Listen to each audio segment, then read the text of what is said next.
Muy bien. Hola chicos, buenos días a todas y a todos. Esperen, listo. Espero se encuentren muy bien. Vamos a comenzar con el segundo tema del temario.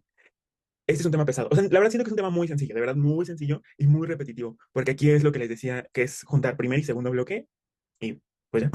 Entonces, siento que eso es lo que lo hace complejo para quienes no tengan buenas bases de ambos bloques, o sea, de los bloques anteriores.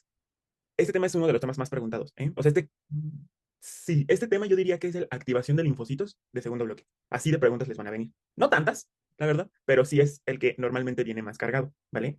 Y la verdad es que les digo, es pura lógica. O sea, bueno, para este punto me es pura lógica, pero pues es juntar lo que vieron en bloques pasados, ¿vale? ¿Qué es lo que pide ver este tema? Este tema, respuesta inmune contra microorganismos, son dos partes. Una, la respuesta inmune contra microorganismos infecciosos o agentes infecciosos, que eso es lo que vamos a ver ahorita, ¿vale? Y la otra es la parte de inmunizaciones, vacunas. La parte de vacunas, a mí no me gusta verla pues en una clase, porque hay otros temas, nada más los puedo ver una vez a la semana, entonces, pues esa prefiero grabárselas y subírselas, ¿vale? Entonces, así es como veríamos vacunas. Pero este sí lo tengo que ver bien, porque pues les digo, es lo más que les van a preguntar, ¿vale? Puntos que quiero que pongan atención y igual se memoricen de cada, bueno, no se memoricen, sino que lo entiendan, ahorita lo vamos a ver. Y es, uno, ¿qué hace el sistema inmune para atacarlo? ¿Vale? Número dos, a la hora de que el sistema inmune se activa contra esos microorganismos, vamos a ver que hay consecuencias patológicas. Entonces, esas consecuencias, qué cosa pasa en el cuerpo a la hora de que yo lo ataco, es lo que deben de tener también en cuenta. Y por último, cómo le hace el microorganismo para evadir la respuesta. Entonces, son esas tres cosas que ustedes tienen que poner atención y se los van a preguntar. Entonces, digo, como ya les dije, la verdad es que el curso yo lo enfoco a que ustedes realmente aprendan inmuno. O sea, si ustedes nada más quieren pasar el DEPA, pues nos vemos en el mega repaso. Es por eso que les lo cité un poquito antes, porque es un tema un poco largo, ¿vale? Entonces, vamos a empezar. Muy bien, vamos con la pizarra. Muy bien, chicos. Bueno, pues básicamente la respuesta inmune es un tanto similar dependiendo del tipo de microorganismo que sea. ¿A qué me refiero con esto? Normalmente a los microorganismos extracelulares, hongos y bacterias, los atacamos de manera muy similar. Tienen sus peculiaridades cada uno, pero es el mismo fin o las mismas características que cumplen, ¿vale? Los virus son diferentes de las bacterias y los hongos intracelulares, porque ahí queremos montar diferentes respuestas, ¿vale? Entonces, vamos a empezar primero cómo le hacemos contra hongos y bacterias extracelulares, ¿vale? Que creo que esto es donde más me tardo. Muy bien, entonces, todo empieza porque hay la alteración a una barrera, ¿vale? Recuerden, ese siempre va a ser el desencadenante de una respuesta inmune, que una de nuestras barreras, que ya vimos en la clase pasada, se altere. Los mecanismos que tiene para evitar que algo pase o que algo entre al cuerpo se pierden, ¿vale?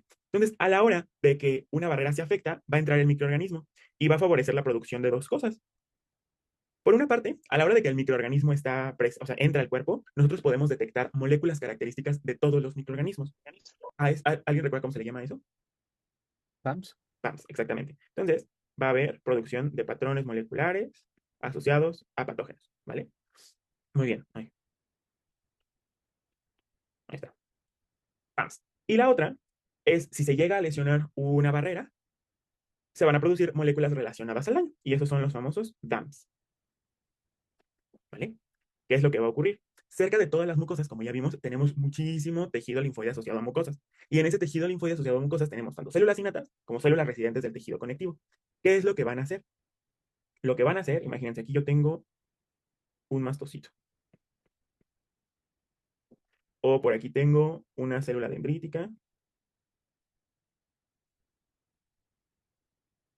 aquí, o un fibroblasto, ¿vale? Lo que van a hacer estas células que están en el tejido conectivo es que gracias a sus receptores de reconocimiento de patrón, van a permitir empezar a montar una respuesta inflamatoria. Entonces, aquí es donde inicia la primera parte que debemos de poner atención.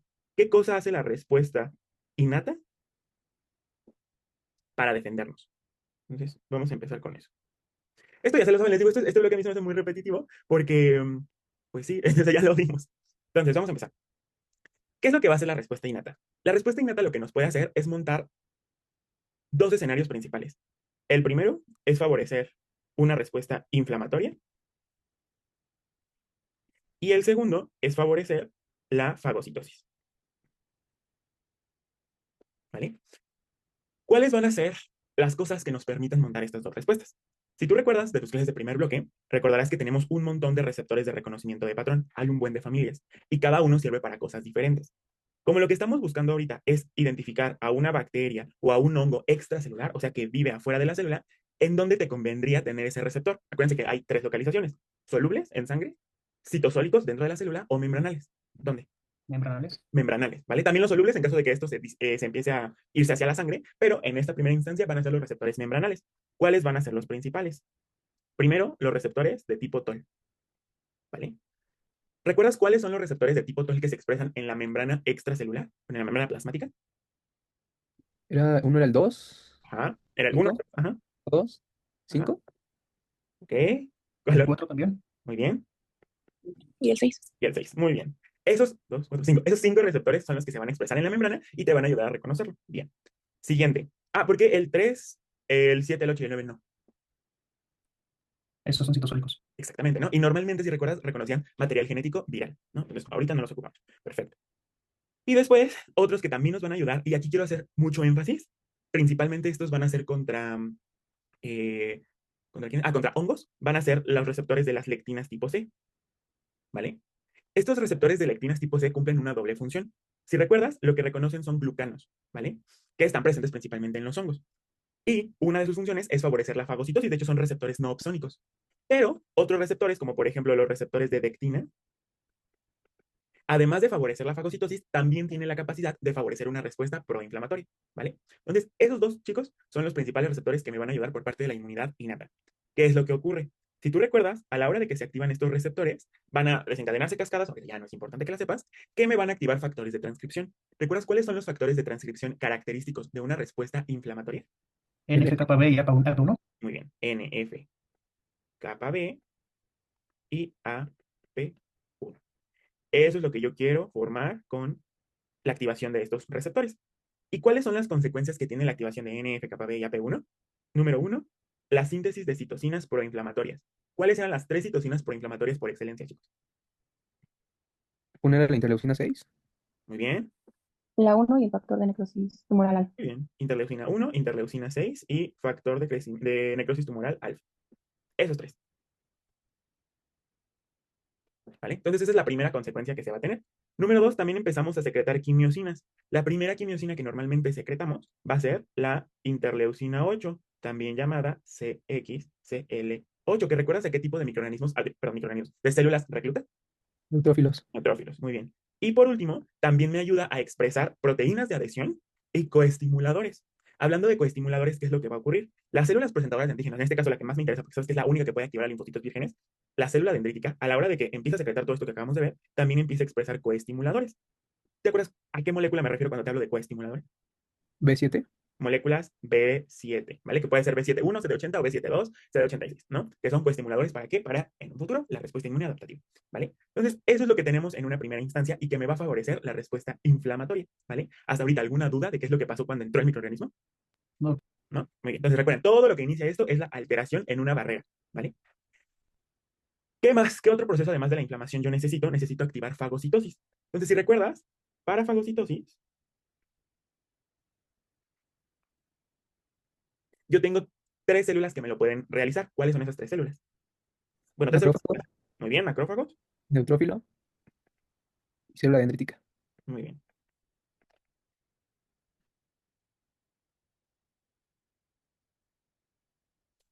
Muy bien, ahí está, ¿vale? Entonces, estas células se van a activar y van a empezar a fagocitar lo que encuentren. De estas tres, ¿cuál es la célula que más me va a ayudar y que yo quiero aumentar principalmente? Los neutrófilos, ¿vale? Esa va a ser la principal célula que me ayude.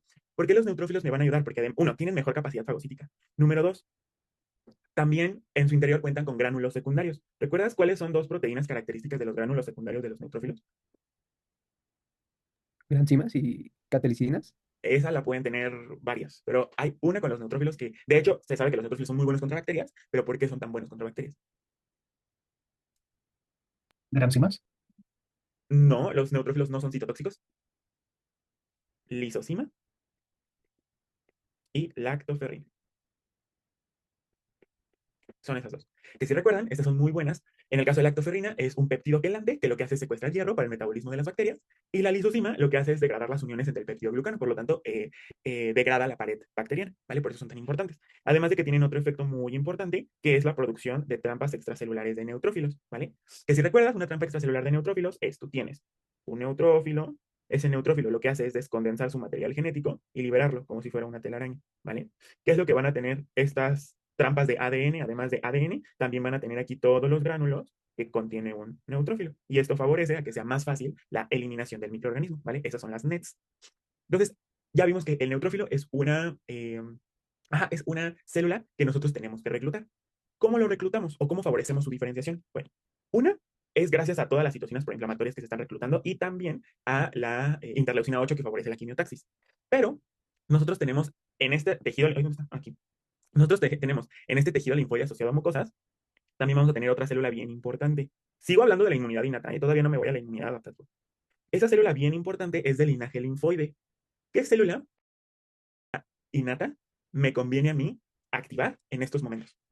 La 3. Muy bien. Entonces, una célula que también va a empezar a tener un papel importante ahorita en el inicio de la respuesta es la célula linfocítica innata de tipo 3, porque esta célula permite la secreción de dos cosas. ¿Te acuerdas cuáles son las dos citocinas que secreta una célula linfocítica innata de tipo 3?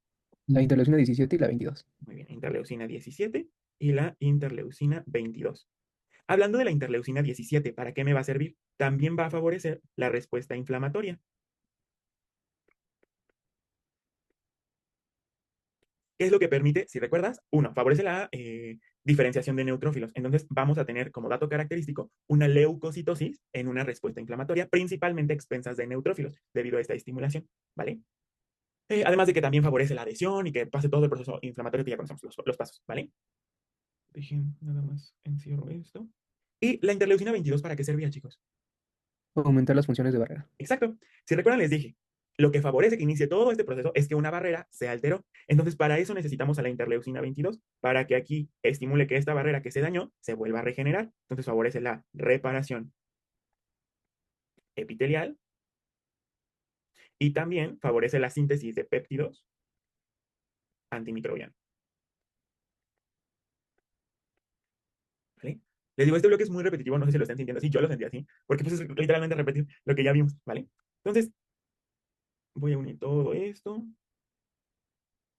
acá, ¿vale? Entonces, ¿qué es lo que tenemos hasta ahorita? Voy aquí a hacer como una especie de resumen. Inmunidad innata, ¿vale? De la inmunidad innata dijimos que lo que yo quiero favorecer son dos, bueno, hasta ahorita dos respuestas. Una es la inflamación. Esta inflamación, ¿cómo se logra? Ya dijimos, favoreciendo la activación de NF-κB y AP1 gracias a la activación de los TLRs. Entonces, esto ya dijimos, por TLRs y por receptores de lectinas tipo C, que aquí quiero recordarles, los receptores de lectinas tipo C son principalmente para hongos, no se les olvide porque reconocen glúcidos, no se les vaya a olvidar. Y de aquí el que favorece la inflamación como tal, principalmente son los receptores de vectina, porque también pueden activar por la vía de Notch al NF-κB y a la P1, ¿vale? Por lo tanto, ¿cuál es un perfil? Porque eso también es otra cosa que te pueden preguntar y muchos como que dicen, ay, es que esto no viene en los libros o ay, es que no lo entendí aquí. Pues nada más razónalo. ¿Cuál es el perfil de citocinas característico en una respuesta contra hongos y bacterias extracelulares? Es algo así como lo que les hicieron esa pregunta de cuál es el perfil característico de una respuesta contra cáncer, que eso es una pregunta de tercer bloque, la verdad, no sé por qué se la pusieron, pero bueno, es válido porque vieron linfocitos. Igual, ¿vale? Entonces, el perfil de citocinas característico va a ser un perfil proinflamatorio, ya sabes, interleucina 1, interleucina 6, TNF-alfa, pero este no es específico, puede haber inflamación por otras cosas. Lo que sí vas a tener es interleucina 17 e interleucina 22, ¿vale? Ese es el perfil característico. ¿Dudas hasta ahorita? No. Va. Y la otra, ya dijimos, va a ser la fagocitosis. ¿Vale? Falta una, ahorita lo vemos. Hablando de células, ¿qué células, hablando del componente celular de la respuesta innata, cuáles van a ser las células protagonistas que me van a ayudar en esta parte? Ya dijimos el neutrófilo. Por lo tanto, otra pregunta que te pueden hacer en una respuesta contra, y te pone una bacteria, Helicobacter pylori, no sé, Neisseria gonorrhoeae, la que gustes y mandes, que sea extracelular. ¿Qué esperas encontrar en la biometría hemática? Siempre lo ponen así. Entonces, puedes encontrar leucocitosis. Recuerden que leucocitosis es leucos por arriba de 10.000 más neutrofilia, ¿vale? Que esa neutrofilia, pues es por un aumento en el porcentaje de los neutrófilos, más del 70%, o también por el aumento de células inmaduras, como por ejemplo bandas, ¿vale? Entonces, eso es neutrofilia. Y la otra, también puedes tener elevación de linfocitos. ¿Pero qué linfocitos van a ser característicos? Hablando de respuesta inmune innata, las células linfocíticas innatas de tipo 3, ¿vale? Esas son las características. ¿Dudas, preguntas de la respuesta hasta ahorita? Va. Entonces, ¿qué otra cosa puede pasar? Hasta ahorita lo que estamos viendo está limitado al tejido, o sea, entró el microorganismo y aquí en todo ese tejido linfoide asociado a mucosas, pues se va a montar esto que te acabo de decir. Pero, ¿qué es lo que pasa, por ejemplo, si esos microorganismos empiezan a entrar al torrente sanguíneo? En el torrente sanguíneo tú no vas a tener mastocitos, ni vas a tener fibroblastos. Células dendríticas sí puedes tener, pero principalmente plasmocitoides. Y esas recuerden que no son tan buenas contra esto. Entonces, en sangre, chicos, ¿quién sería o quién me permitiría a mí reconocer al microorganismo? ¿Puede ser el complemento? Exactamente. Entonces, déjenme aquí dibujo mi vaso sanguíneo. Muy bien. Entonces, en sangre tenemos dos cosas que nos pueden ayudar. Uno de ellos va a ser el complemento, muy bien. Y la otra serían los receptores solubles.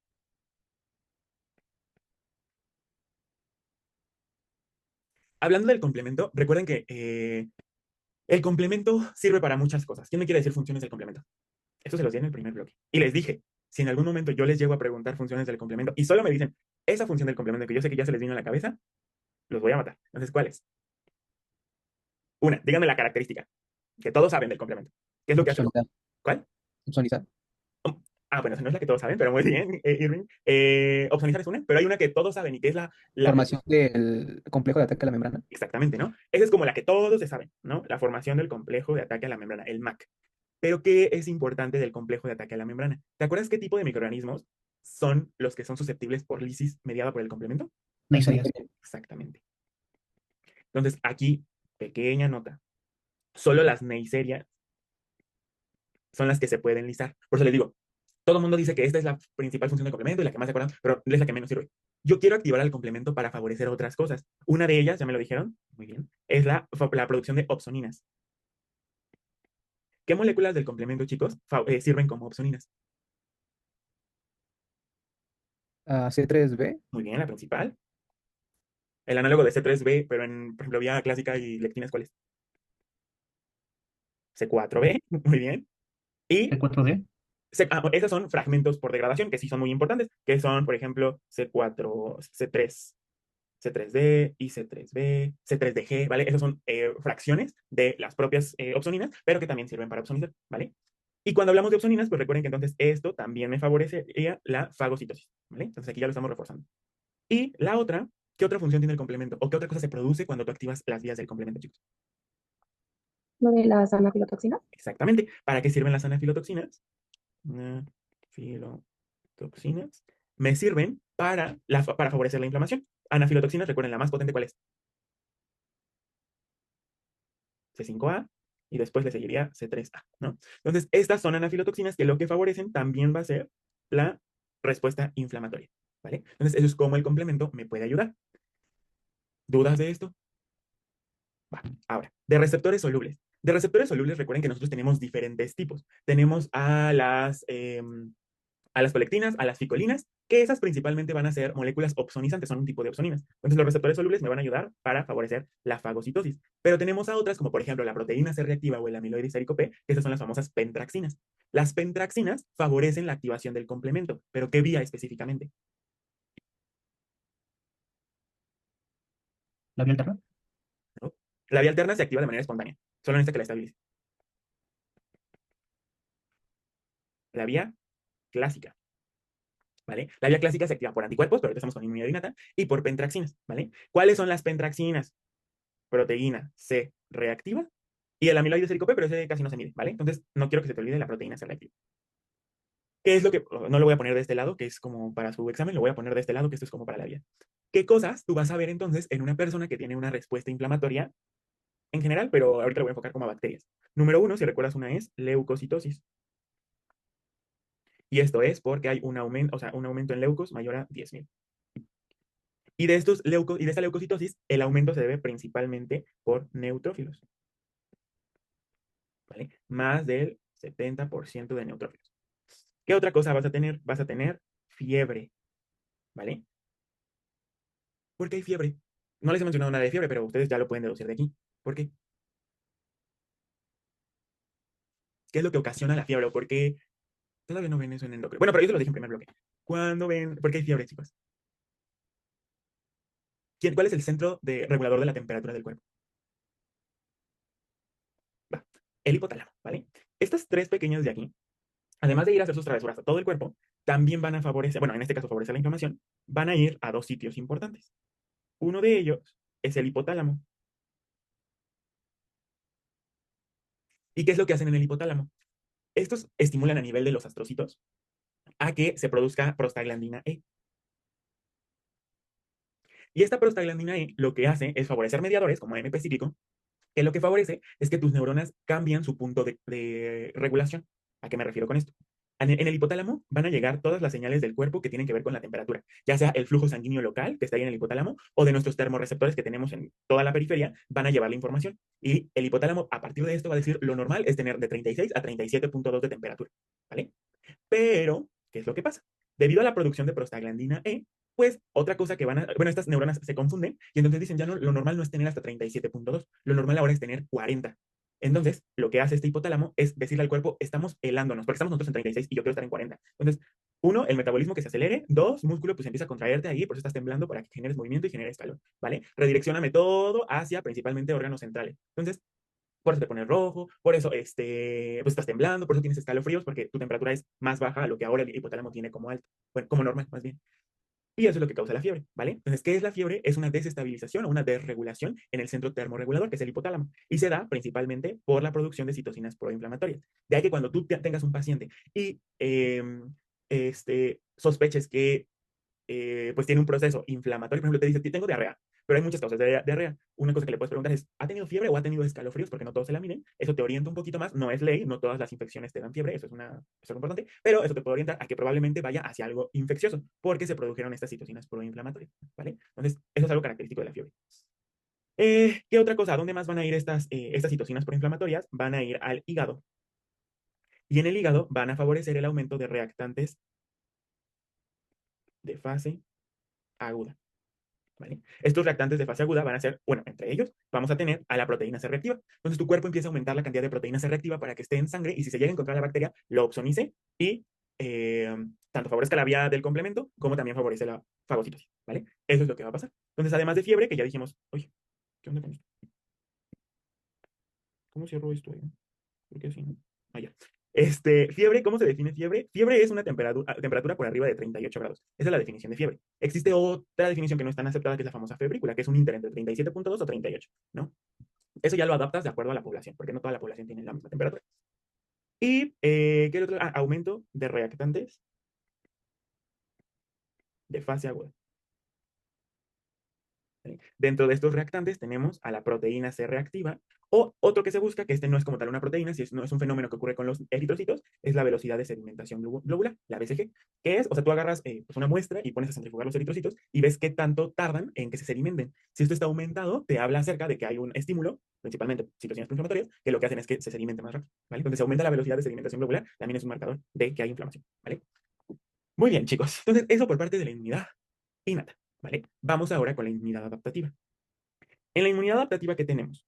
Pues ya dijimos que tenemos a esta celulita, ¿está? Que es una célula dendrítica.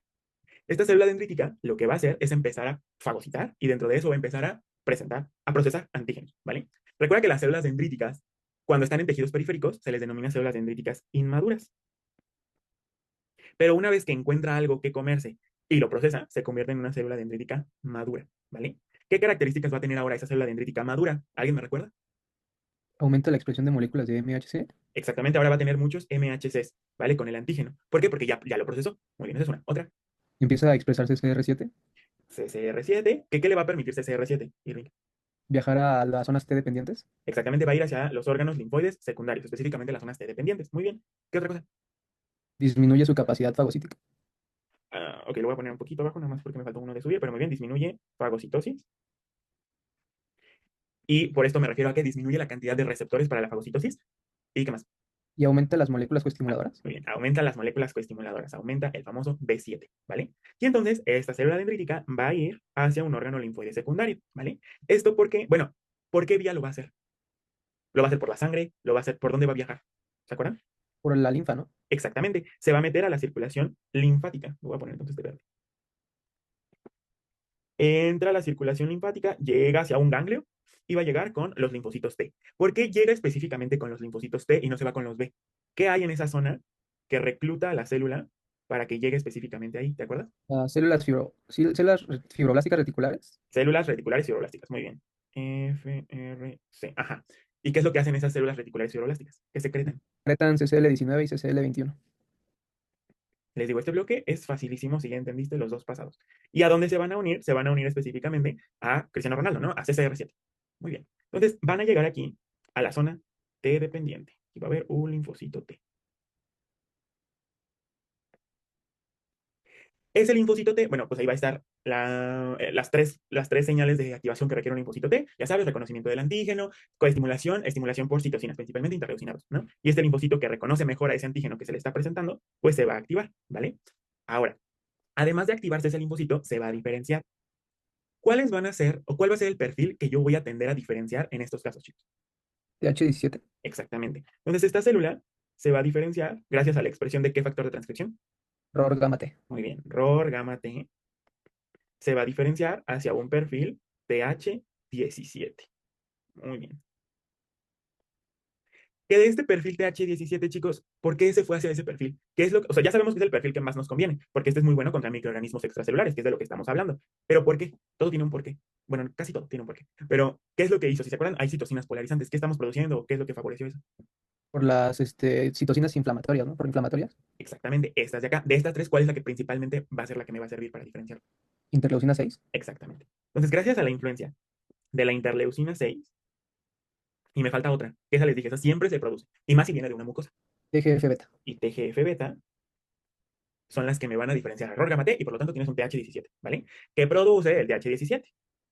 Interleucina 17 y 22. Interleucina 17 e interleucina 22. Ya están hechos. Entonces, ¿qué funciones tiene? Lo mismo que ella. Nada más que, o sea, eso es algo que yo me preguntaba. ¿Por qué, si ya tienes células linfocíticas innatadas, por qué forzosamente tienes que hacer esto? Muy fácil, porque esto, uno, va a ser en mayor cantidad. Tú no, a la hora de que se activa un linfocito, si recuerdas esa expansión clonal, y tienes un montón de clonas de linfocitos que te van a producir estas cantidades de citocinas. Por lo tanto, aquí la respuesta se refuerza, aumenta, ¿vale? Y además de que tú le vas a favorecer que esa respuesta sea más específica, porque ya estamos hablando de una respuesta adaptativa, ¿vale? Estos linfocitos reconocen específicamente a la célula a la cual fueron diseñados, ¿vale? Es eso. ¿Qué va a pasar con los linfocitos B, chicos?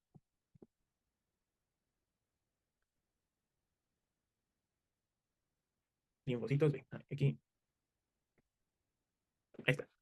¿Qué onda con los linfocitos B? Bueno, pues los linfocitos B, ya saben, primero tienen que reconocer el antígeno. ¿De dónde viene el antígeno? Bueno, a ellos se les puede presentar el antígeno, no es necesario que se los presenten, pero uno es que se los presente también. Dos, a la hora de que se están peleando aquí estos neutrófilos con estos microorganismos que llegaron, pues salen volando ahí fragmentos de membrana o una porción de la célula, no sé, sale volando. Y también va a entrar por esta circulación linfática y puede ser capturada por el linfocito B, ¿vale? Entonces, acuérdense de esa parte que tuvimos en segundo bloque, cómo es la captura del antígeno. Hay tres células, ya sean los macrófagos, ya sea entrando directamente por los conductos o ya sea por las células dendríticas medulares, ¿no? Dependiendo su peso molecular. Este linfocito se va a activar. Hay diferentes vías de activación de un linfocito. La primera es la vía T dependiente. Bueno, perdón, la T independiente.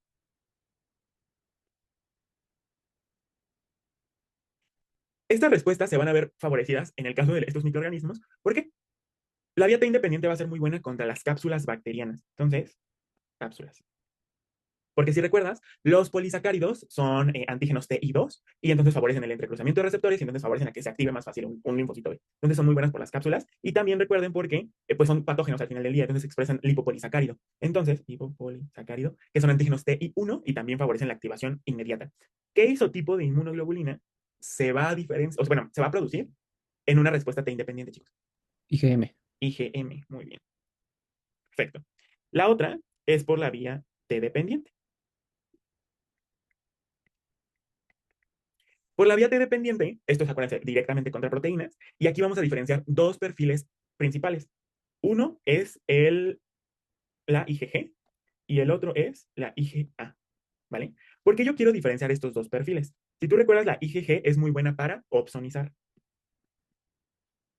¿vale? Entonces, pues va a ser muy importante porque un macrófago lo puede reconocer gracias al IgC gamma R1 y entonces favorecer la fagocitosis, ¿no? ¿Qué otra cosa? También recuerden que tanto la IgM como la IgG, ¿qué vía del complemento activan? La clásica. La clásica, muy bien. Y la otra es la IgA. La IgA, ¿por qué? Porque normalmente donde van a iniciar estas respuestas es en mucosas, ¿vale? Entonces, esa va a ser una para neutralizar, inhibir la proliferación de bacterias, pero principalmente a nivel de mucosas. ¿Dudas de esto, chicos? No. Va. Entonces, vamos a... Ah, bueno, aquí nada más me faltó un otro que es el complemento.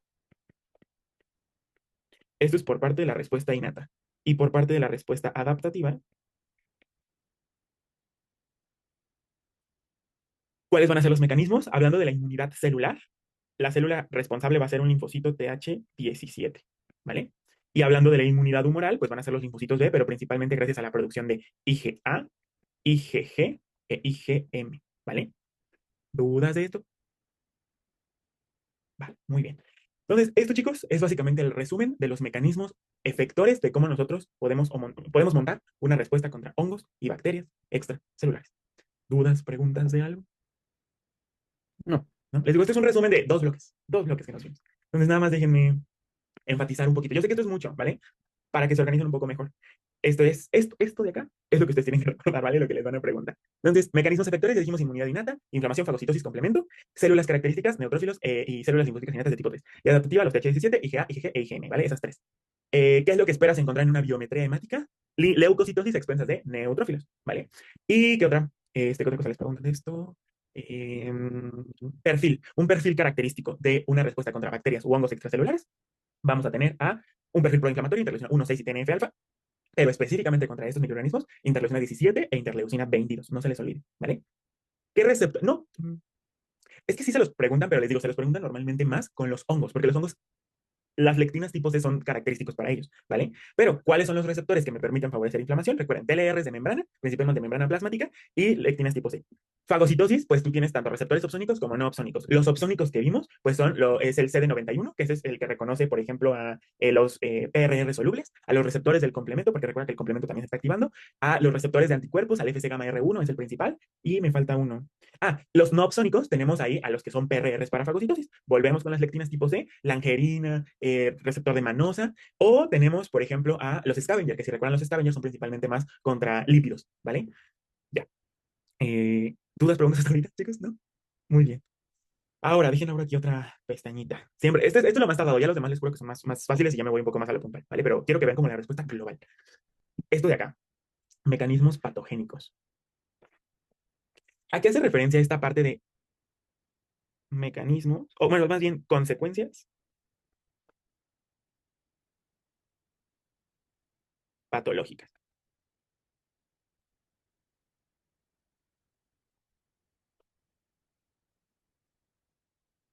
A la hora de que yo monto todo esto que acabamos de ver aquí, vamos a ver que el cuerpo puede sufrir algunos efectos colaterales, ¿vale? De ahí que no es que, o sea, bueno, ahí es la parte mala que tiene la inflamación, ¿no? Que a la hora de que tú llevas células para que luchen, también pueden empezar a lesionar a los tejidos, ¿vale? Entonces, hay mecanismos de la respuesta contra hongos y bacterias extracelulares que más nos llaman la atención cuando estudiamos esto. La primera es favorecer un estado de choque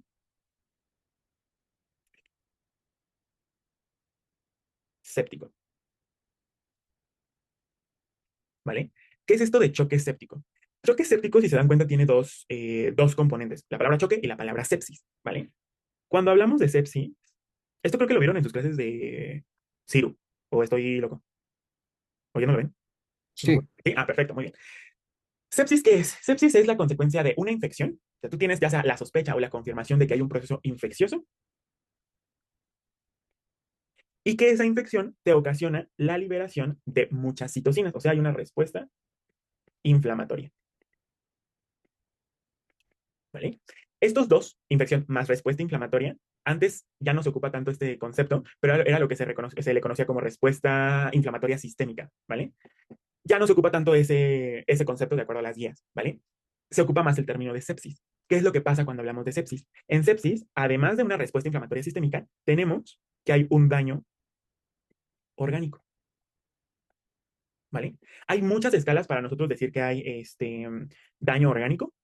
Una de ellas, esto también lo vieron en Ciru, hay una escala que se ocupa mucho para pues, esta parte de saber si hay sepsis o no, o de cuantificar el daño orgánico, que de hecho sí se llaman sus siglas, ¿no?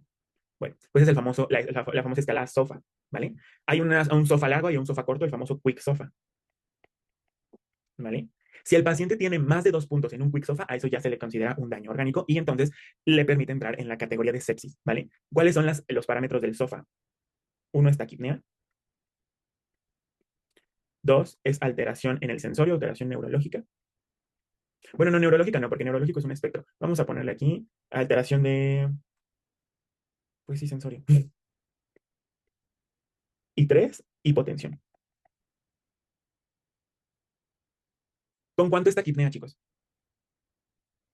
¿Mayor a 20? Mayor a Respiratorio. 20, muy bien. Pero de acuerdo a guías, taquipnea lo vamos a considerar mayor a 22, ¿vale? Alteración en el sensorio. ¿Qué escala nosotros ocupamos para decir que un paciente viene bien neurológicamente? Así, le hablamos rápido. No sé si eso ya lo vieron. No, sí, ya está en el segundo. Ya lo vieron. ¿Glasgow? Glasgow, exactamente. ¿Cuánto es el máximo de Glasgow que le puedes dar a una persona?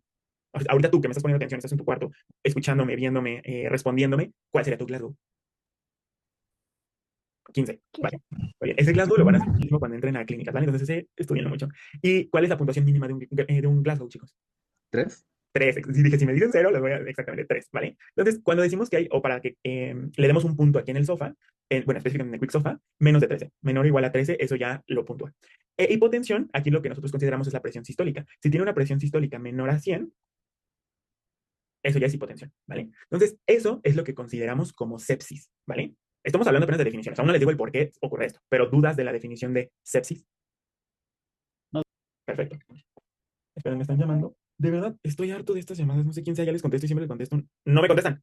Ya, sigamos. ¿Qué es choque? Choque, chicos, es un concepto que tiene que ver con la actividad del corazón.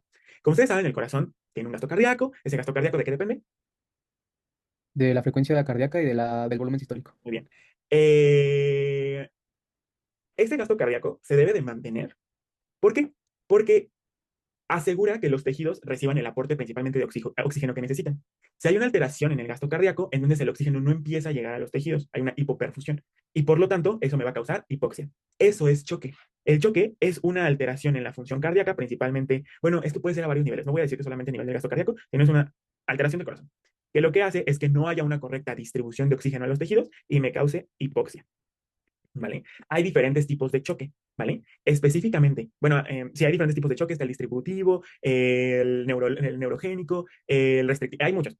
Específicamente, el choque séptico entra en el apartado de choque distributivo. ¿Qué es lo que pasa con el choque distributivo? Tú no puedes distribuir bien porque hay algo que te lo está alterando. Ahorita vamos a ver qué es, ¿vale?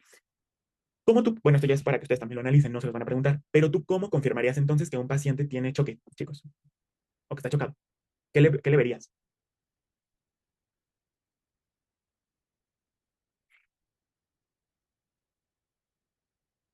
Va. Una es la tensión arterial, ¿vale? Si disminuye la TA, principalmente la TA media, eso te indica que a lo mejor bueno, no que a lo mejor, que muy seguramente no esté oxigenando bien tu cuerpo, ¿vale? Entonces hay hipotensión, que de hecho es un parámetro del Quicksofa. Número dos, ¿qué pasa a los tejidos cuando empiezan a entrar en hipoxia, chicos? ¿Cianosis? Y eso que ocasiona, hablando metabólicamente, ¿qué metabolito esperarían que empiece a aumentar? Porque hay hipoxia.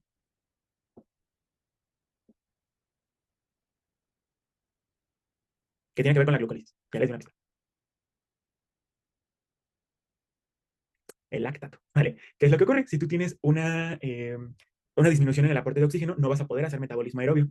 Entonces, lo que haces principalmente es glucólisis anaerobia. Pero esa glucólisis anaerobia, en lugar de pasar ese piruvato y volverlo acetil-CoA, lo que hace es que ese piruvato lo convierte en ácido láctico, ¿vale? Entonces, va a empezar a aumentar el lactato. Lactato por arriba de 2, eso ya te habla de que hay una hipoxia, ¿vale? Entonces, eso es lo que conforma este espectro de choque séptico. Tienes una disfunción orgánica. Bueno, ¿y a qué te trae esto? Pues eso te puede llevar a una falla orgánica, ¿vale? Eso es lo que entraría el choque séptico. Ahora bien, ¿por qué una respuesta contra microorganismos te puede dar choque séptico? ¿Qué pasa? Bueno, a la hora de que se activa la inflamación, recuerda que hay varios cambios vasculares. Uno de ellos es que aquí está tu endotelio. No, lo voy a dibujar. Si no me sale, una disculpa. Ahí está. Este de aquí es el endotelio de tus vasos sanguíneos.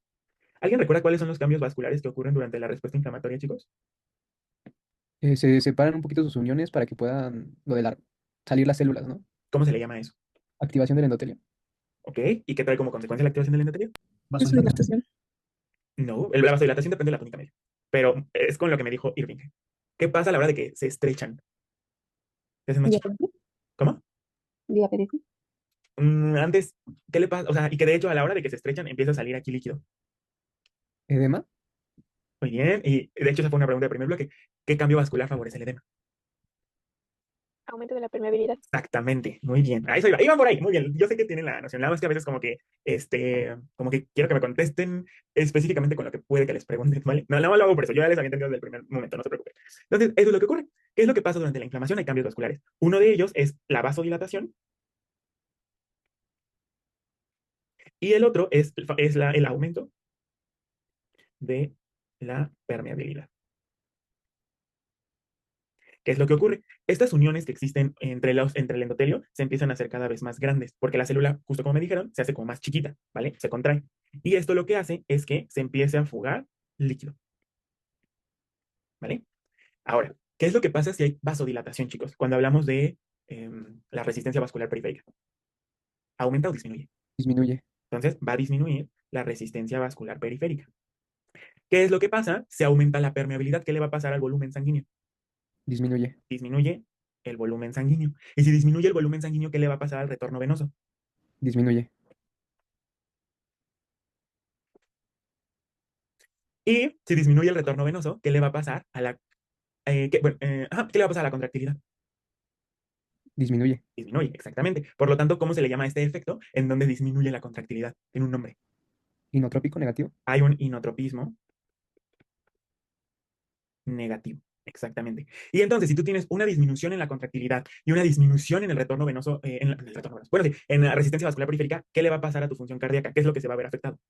La presión. La presión arterial, va a haber una disminución de la TA y ¿qué otra cosa? ¿Qué le va a pasar al gasto cardíaco? Disminuye también. Va a haber una disminución del gasto cardíaco, ¿vale? Para que vean que, no, bueno, no les iba a decir que inmuno sirve, pero no es inmuno, esto es de fisión. Fisio sirve mucho, chicos, se los van a preguntar toda la vida. Entonces, pues justo fue desde eso su depa, andan picudos, muy bien. Entonces, ahí ya, ahí está la clave, ¿vale? Entonces, aquí está la fundamentación del choque. Vas a tener una hipotensión, vas a tener una disminución en el gasto cardíaco y entonces no vas a poder empezar a darle oxígeno a los tejidos y eso es lo que va a causar el daño orgánico, ¿vale? ¿Por qué se empiezan a dañar los tejidos?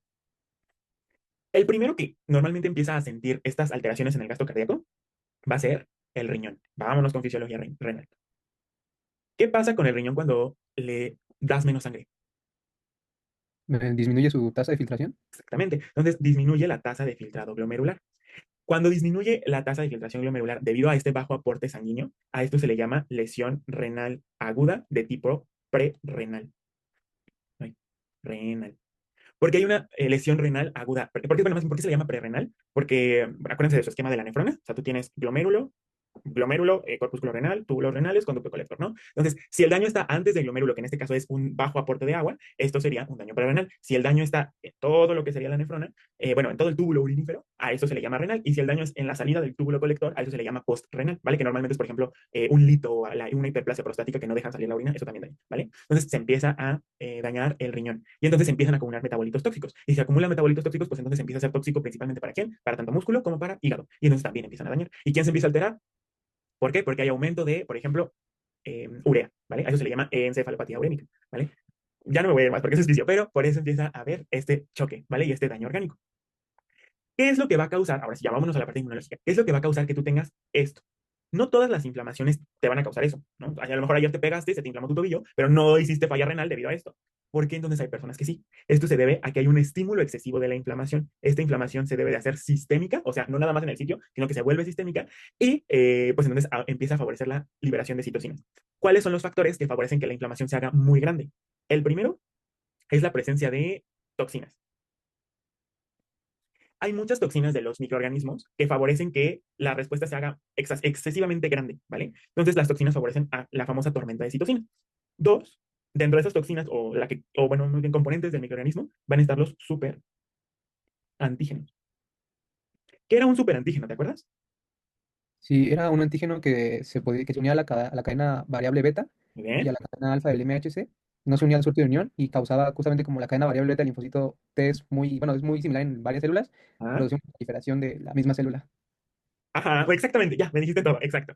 ¿Qué es lo que ocurre? Recuerden que el reconocimiento antigénico se da gracias a interacción MHC-TCR, ¿no? Entonces, aquí, esto de aquí sería el TCR y por aquí estaría el MHC, ¿no? Acuérdense, cadena alfa, cadena beta. Y aquí en este surco estaría el antígeno, ¿vale? Eso es lo que normalmente ocurre. ¿Qué es lo que pasa con los superantígenos? Los superantígenos no entran en este surco de unión, sino que se unen por afuera, ¿vale? ¿Y qué estimulan? Van a estimular específicamente, como me dijo Irving, la cadena alfa del MHC y van a estimular esta pequeña región de acá. Esta región de acá es la porción variable de la cadena beta. Y entonces, como ya me dijeron, esta porción variable es común en varios grupos de linfocitos. ¿A qué me refiero con esto? Este grupo de linfocitos que tú tienes acá, tienen la misma porción variable beta. Entonces, todos estos linfocitos que tienen esta misma región similar se van a activar, ¿vale? ¿Esto que trae como consecuencia? Que cada una de estas clones se active. A eso se le llama activación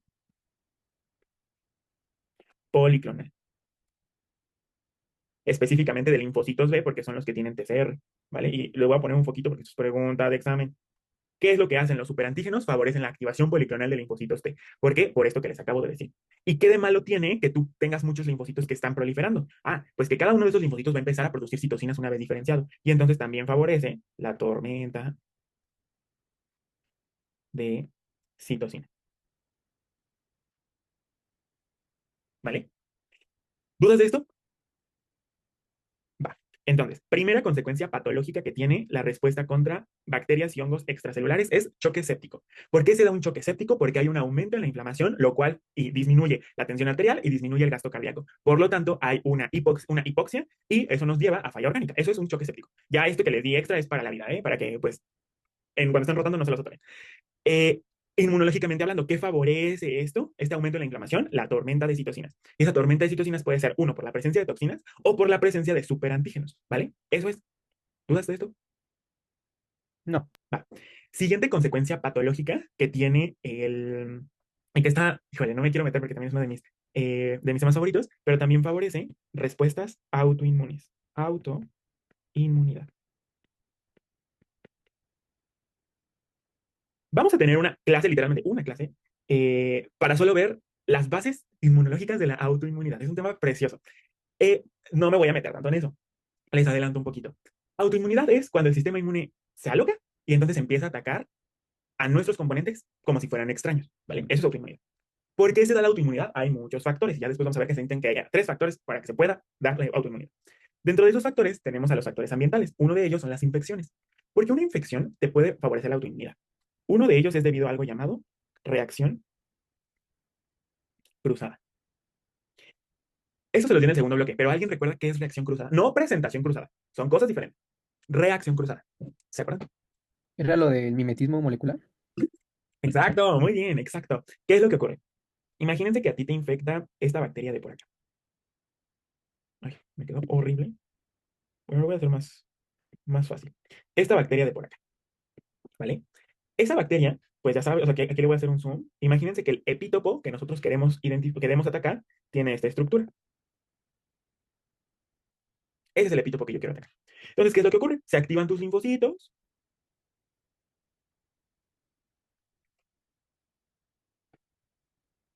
Se activan estos linfocitos y entonces empiezan y van y atacan a la bacteria. Pero, da la casualidad que en tus válvulas cardíacas, o bueno, componentes de tu corazón,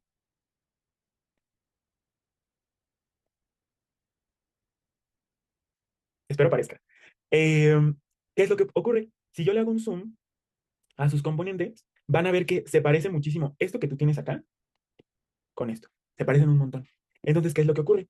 Este linfocito, a la hora de que ataca a este epítopo, también puede atacar a este epítopo. ¿Por qué? Porque se parecen. A esta similitud entre un componente exógeno y un componente endógeno se le llama mimetismo molecular. ¿Vale? ¿Y qué es lo que va a hacer? Que tú tengas linfocitos que ahora reconocen a esto como extraño, porque tienen cosas que se parecen a lo extraño. Y entonces, pues te den una respuesta autoinmune.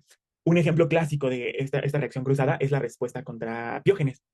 Dentro de las complicaciones no supurativas que tiene Piógenes, uno de ellos es la fiebre reumática. ¿Por qué? Porque la proteína M de la bacteria se parece mucho a componentes que nosotros tenemos en el corazón. Entonces, a la hora de que tú vas y atacas a la bacteria, también atacas a componentes cardíacos debido a esta similitud, ¿vale? Eso es es la reacción cruzada, ¿vale? Otra que también favorece, y no es como tal un efecto directo, y no quiero que lo pongan como respuesta en sus exámenes, pero también los superantígenos te pueden favorecer sí, favorecen la activación de células autorreactivas, porque como les dije, se van a activar un montón de linfocitos, y puede que dentro de estos linfocitos uno de ellos sea autorreactivo, y entonces genere la autoinmunidad, ¿vale? Y la otra, que esta no es como tal directamente eh, culpa del microorganismo, pero la otra es por la formación de neoantígenos. Si la respuesta inmune se vuelve crónica, pues esto va a generar un daño tisular. Y por este daño tisular, pues puede haber modificaciones de antígenos, que lo que hacen es que estos antígenos ahora se vuelvan más inmunogénicos. Y entonces generen un daño. Bueno, más bien ahora generen una respuesta, ¿vale? Entonces, esas son las principales cosas por las cuales una infección te puede dar autoinmunidad, ¿vale? Ya lo vamos a ver cuando lleguemos al tema, es un tema chulísimo, pero se necesitan otros dos factores para que tú tengas una enfermedad autoinmune. Una de ellas es la susceptibilidad genética y la otra es una alteración en los mecanismos de tolerancia. Entonces, imagínate, tú puedes ser susceptible genéticamente a tener lupus, ¿vale? ¿Por qué? Porque a lo mejor tu mamá tiene lupus. Y además tienes por ahí un linfocito que se burló los mecanismos de tolerancia central y periférico y ahí anda circulando en sangre, ¿vale? Pero tú nunca desencadenas la enfermedad. O sea, tienes, no sé, 40 años y has vivido sin ningún problema. ¿Qué es lo que pasa? De repente te enfermas. No sé, te dio una gripa o te dio COVID, eso pasó mucho en el COVID, o tuviste una infección porque te fuiste de viaje, te infectó algo medio extraño, regresaste y te enfermaste y de repente a los 2 meses te dicen, oye, tienes lupus. ¿Por qué? Las infecciones son factores disparadores. A veces justamente se necesita eso, que tú, debido a estas condiciones que te pongo acá, junto con los otros dos factores que se necesitan, se pongan los tres y entonces es ahí cuando empiezas a desarrollar la enfermedad. Esto fue lo que pasó con COVID. Muchos pacientes con COVID se vio, y de hecho hay muchos estudios que vieron que empezaban con hipotiroidismo. ¿Por qué empezaban con hipotiroidismo? Porque la paciente ya tenía su susceptibilidad genética, ya tenía por ahí un linfocito autorreactivo, pero ocurrió esta reacción que hizo que el linfocito se activara y pues de repente se confundiera o que se generaran neoantígenos y entonces es cuando empiezan con la enfermedad, ¿vale? Entonces eso es algo bastante común, que enfermedades se relacionen, perdón, infecciones se relacionen con enfermedades autoinmunes. Ya lo vamos a ver más a detalle en autoinmunidad, ¿vale? ¿Dudas de esto, chicos? ¿No? Perfecto. Entonces, aquí está, aquí está el resumen. Les digo, de todo esto lo que tienen que saber es esto, cosas que me van a dar o efectos patogénicos que van a dar la respuesta, choque séptico, autoinmunidad y activación policlonal, que les decía, esto entraría como en los dos. Favorece el choque, ¿por qué? Por la presencia, porque se están activando muchos linfocitos, hay muchas citocinas, y también puede contribuir a la autoinmunidad porque puede haber activación de linfocitos autorreactivos, ¿vale? ¿Qué es lo último que se tienen que aprender? Esto de aquí, mecanismos de evasión. ¿Qué es lo que va a hacer el microorganismo para burlar la respuesta? De todos, hay muchos, pero de todos, los que casi siempre, o si no es que siempre les preguntan, son el de bacterias y el de virus, y más el de virus. Con el de virus los van a estar molestando un montón, ¿vale? Entonces, si aprenden de esos dos. Parásitos y hongos casi no, ¿eh? O sea, nunca he visto que se los pongan, entonces no se los puse, pero no creo que les pongan de parásitos o de hongos. Vamos a ver. Entonces, la primera manera en la cual, esperen, porque creo que esto se va a ir uno por uno y me voy a desesperar. Ay, tengo aquí dos mensajes, no los di, una disculpa. Dice, eh,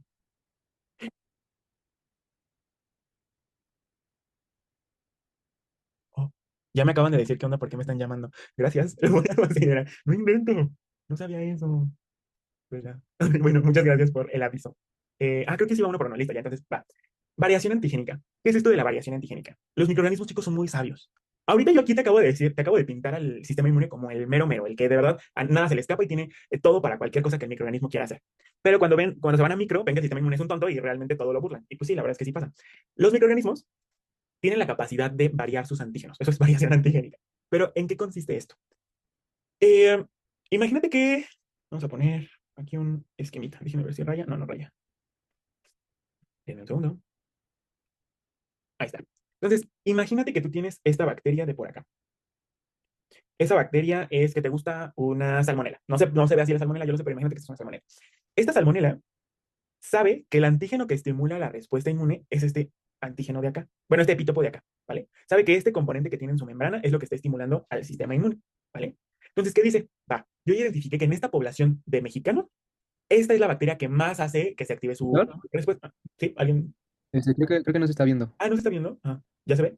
Ah, ya Ya, está. perfecto, gracias. Les decía, esto de aquí es la salmonela, este de aquí es el epítopo que estamos reconociendo y que activa la respuesta, ¿no? Entonces, salmonela ya dice, en esta población yo identifiqué que este antígeno en específico es el que estimula la respuesta. ¿Qué es lo que voy a hacer? Pues yo sé que este individuo tiene una inmunidad adaptativa y que necesita reconocer ese antígeno una vez más y se vuelve más potente. Entonces, lo que yo voy a hacer es burlarlo. Lo que yo voy a hacer es mutar, inducir mutaciones en mi interior para que en lugar de expresar este epítopo que antes expresaba, ahora lo vuelva menos inmunogénico y se vea algo así. Entonces, si yo vuelvo a presentarme en ese individuo, pues ya no va a poder hacer la respuesta de memoria porque hubo una modificación del antígeno y debe iniciar todo desde el principio. Me va a dar tiempo de que yo pueda proliferar, hacer ahí mis travesuras, en lo que este vuelve a hacer, bueno, vuelve a montar su respuesta adaptativa desde cero. Esa es la variación antigénica. Los antígenos van a estar variando esto en diferentes, bueno, hay diferentes cepas y por lo tanto tienen diferentes mutaciones y lo que buscan es hacerse menos inmunogénico. ¿Para qué? Para que no sean reconocidos tan fácilmente y los podamos eliminar, ¿vale? Entonces, de las bacterias, ¿cuáles son las bacterias que normalmente tienen una mayor cantidad de variaciones? Muchos lo hacen, pero hay tres en específico que no se les puede olvidar. La mnemotecnia es NES. NES es de Neisseria gonorrea, E. coli y Salmonella, tanto típico como parático, ¿vale? Las salmonelas, ¿vale? Entonces, NES, variación antigénica principalmente. Se los pueden preguntar así, ¿vale? Por eso les estoy dando mnemotecnias. En el caso de Salmonella, ¿cuál es el mecanismo que favorece la evasión de la respuesta inmune? Variación antigénica, ¿vale? Sí se los pueden preguntar. Siguiente, inhibición del complemento. Todas las bacterias ya saben que nosotros tenemos proteínas que se van a ensamblar y van a formar un poro y que lo que buscamos es que pues se inhiba. Y también, piénsalo así, o sea, imagínate que tú eres una bacteria y de repente ves que hay proteínas que se te están pegando en la membrana. Pues lo que puedes hacer es que antes de que se te forme el porote, pues lo inhibes, ¿no? O sea, yo lo imagino así. Entonces, todas las bacterias ya burlan la lisis mediada por el complemento. Las únicas que son susceptibles, no se te olvide, son la familia de las neiserias, ¿vale? De ahí que cuando vimos primer bloque dijimos que si sospechamos de una inmunodeficiencia que sea específicamente con la formación del complejo de ataque a la membrana, la principal infección que van a tener son neiserias, lo cual no es tan común. Resistencia a la fagocitosis. La resistencia a la fagocitosis puede darse por muchos microorganismos, no solamente por bacterias, y lo hacen de diferentes maneras. Una de ellas, en el caso de las bacterias, la principal es por la formación de cápsulas, ya que estas cápsulas tienen ácido ciálico, y ese ácido ciálico inhibe el reconocimiento por los macrófagos, ¿vale? Por las células fagocíticas en general. Ejemplo de bacterias capsuladas, pues Haemophilus influenza, Neisseria meningitidis, Moraxia catarrhalis, neumococo, ¿vale? Entonces, esas bacterias tienen su cápsula y no dejan que el macrófago pues lo reconozca. ¿Qué estrategia tiene el sistema inmune para evitar eso? Linfocitos B de zona marginal. Si recuerdas, los linfocitos B de zona marginal se activan muy bien contra polisacáridos bacterianos, producen principalmente IgM y entonces van y ahí se pegan, ¿vale? Y entonces sirven como una opsonina, ¿para qué? Para que los macrófagos lo puedan ver mejor, ¿vale? Es eso. Siguiente, oye, dejen borro esto, ¿eh? Ahí está. Captación de especies reactivas de oxígeno. Esperen, porque no sale. Bueno, las especies reactivas de oxígeno, como recordarán, son pues sustancias tóxicas que lo que van a hacer es alterar la membrana, los componentes de microorganismo que nosotros queremos degradar, ¿vale? Hay diferentes especies reactivas de oxígeno, no me voy a meter en eso, pero hay una enzima que inhibe la formación de especies reactivas de oxígeno, principalmente a nivel del peróxido de hidrógeno. ¿Cuál es? La catalasa, ¿vale? Todas las bacterias que sean catalasa positivas van a inhibir la formación de esas especies reactivas de oxígeno porque van a formar agua, ¿vale? Y ya no van a dejar que entonces sea tóxico para ellos. La principal bacteria que no se les puede olvidar catalasa positiva es Auros, ¿vale? Entonces, igual se pueden preguntar. Y por último, la proteasa de IgA. Si recuerdan, la IgA es importante porque esta lo que hace es, a nivel de mucosas, pues favorecer la neutralización, también favorece fagocitosis, pero a nivel de mucosas, ¿vale? Hay bacterias, como por ejemplo gonorrea, que lo que hace es cortar a esa IgA, la degrada. Y entonces a la hora de que la degrada, pues ya no deja que funcione, ¿vale? Entonces, esos son los principales mecanismos de evasión de la respuesta. Sí se los tienen que aprender, sí se los van a preguntar. Pero pues está, pues, sencillo, siento yo. Han aprendido muchísimas más cosas en micro, entonces esto siento que es nada. ¿Dudas, preguntas de esto, chicos? No. Perfecto. Me voy a callar un rato. Ah, no, esperen, ¿qué es esto? Ah, me faltan los hongos. Hablando de los hongos, también tenemos algunos mecanismos importantes en ellos. Lo pasado que les dije también aplica para ellos, la variación antigénica aplica para todos. Hay algunos que inhiben la fagocitosis. Aquí yo quiero hacer énfasis en dos principalmente. Uno de ellos es Candida albicans, sí, Candida albicans, y el otro es Cryptococcus neoformans. Y de hecho, en bacterias me faltó uno, creo que sí lo puse. No, no lo puse, olvídenlo, ahorita se los digo. Hablando o sea, aquí les puse Candida, pero también puede ser para cualquier otro hongo que tenga dimorfismo. Pero bueno, el dimorfismo es una característica de los hongos. ¿Alguien sabe qué es el dimorfismo? ¿O a qué hace referencia pues esta característica o esta propiedad? Puede tener dos formas dependiendo si es infectante o parasitario. Exacto, ¿no? Que puede ser ya sea su forma levaduriforme o su forma asexual, ¿no? Eso ya lo vieron en mico. ¿A qué voy? A la hora de que muchos cambian de formas, esto les ayuda a hacerse menos o más inmunogénicos. Entonces, a la hora de que muchos pasan a su forma de levadura, ocultan sus glucanos, como que esconden todo lo que puede activar a la respuesta y entonces los hacen menos inmunogénicos, ¿vale? Hablando de Cándida específicamente, tiene una proteína que degrada a C4b y a C5, entonces inhibe al complemento. Y también tiene la capacidad de inhibir la producción de linfocitos, perdón, sí, inhibe la producción de linfocitos proinflamatorios, como linfocitos TH17, y favorece a que se diferencien T reguladores. ¿Qué es lo que va a hacer entonces? Lo que hace es que se suprime la respuesta como tal, ¿vale? Y de Cryptococcus neoformans, pues es capsulado y también inhibe la fagocitosis. Aquí me faltó uno. Ah, no, ya olvídalo, no me faltó ninguno. Ya vi por qué no está aquí. Entonces, esos serían los principales mecanismos. Les digo, de hongos no quiero, o sea, la verdad no les recomiendo como que o sea, si ya están un día antes estudiando esto, no pierdan tiempo. Principalmente los que sí se tienen que saber es de bacterias extracelulares y de virus. Esos son los dos que más, lo que siempre les ponen más bien, ¿vale? Entonces, ahora sí, me voy a callar un rato y vamos a dar un break, porque ya son las 10:40. Entonces, son 10:40, regresamos 10:55, ¿vale? Para ver lo que falta. Ya es más rápido, se los prometo, ¿vale? Entonces, ahorita nos vemos 10:55. Entonces, ya vimos eso, ya vimos, vamos acá. Estoy viendo que tal vez sí vamos a tener que ver esta clase en dos partes, pero vamos a darle velocidad. Bacterias y hongos intracelulares. Igual, se sigue el mismo principio. Eh, el cómo inicia la respuesta es muy similar a lo que acabamos de ver hace rato, ¿vale? Primero hay una alteración en una barrera, o sea, se identifican PAMS y DAMS y se favorece una respuesta proinflamatoria, ¿vale? La inflamación no está peleada con esto, sí o sí se va a tener una respuesta inflamatoria. ¿Qué es lo que pasa en el caso de microorganismos intracelulares? Vamos a ver. Los microorganismos intracelulares, chicos, tienen una peculiaridad y es que normalmente al microorganismo que les gusta infectar, más o menos, es al macrófago y pueden sobrevivir en este macrófago, ¿vale? Entonces, más o menos, esto parece un macrófago. Entonces, aquí va a estar mi bacteria intracelular. Imagínate que va a ser, no sé, bacilo de la tuberculosis. Aquí va a estar, ¿vale? ¿Qué es lo que va a pasar? Bueno, pues igual vamos a identificar sus patrones moleculares asociados a patógenos. En el caso de cuáles serían los receptores que me permiten a mí identificar a estos microorganismos, pues tenemos a los receptores tipo TOL, a los TLRs, ¿vale? Los TLRs, ¿cuáles serían en este caso? 3, 7, 8 y 9. 3, 7, 8 y 9. Si bien no todos van a ser buenos, porque hay algunos que van más dirigidos hacia virus, pero se puede identificar el material genético de la bacteria y se puede activar la respuesta, ¿vale? No son los mejores, estos son más como para virus, pero nos pueden servir. Los que sí me sirven un poquito más, y de hecho los voy a poner con un poquito, van a ser los receptores tipo NOT. Nosotros tenemos diferentes receptores tipo NOT de acuerdo a su dominio efector, pero básicamente recuerden que podían ser NOT 1 y 2, que lo que favorecían era la formación del señalosoma. Y también teníamos al NOT de tipo pirina, el NLRP3 principalmente. ¿Y este se acuerdan qué favorecía, chicos? El inflamosoma. La formación del inflamosoma, ¿vale? NOT, NLR, principalmente esos, ¿vale? Entonces, de aquí el que no quiero que se les olvide es este de acá, porque lo que van a permitir es la formación de una respuesta inflamatoria, o sea, tú vas a liberar tus citocinas proinflamatorias, pero en el caso del inflamosoma también vas a favorecer eh, una muerte celular debida a un proceso infeccioso. ¿Te acuerdas cómo se llamaba eso? Piropoptosis. Piroptosis. Muy bien. ¿Esto por qué se da? Porque recuerden que a la hora de que se activa el inflamosoma, se activa también una proteína llamada gasdermina D, que lo que hace la gasdermina D es inestabilizar a la membrana y entonces eso activa caspasas en el interior y por eso se muere la célula, ¿vale? ¿Qué perfil de citocinas va a ser el que yo voy a estar estimulando pues en estas células?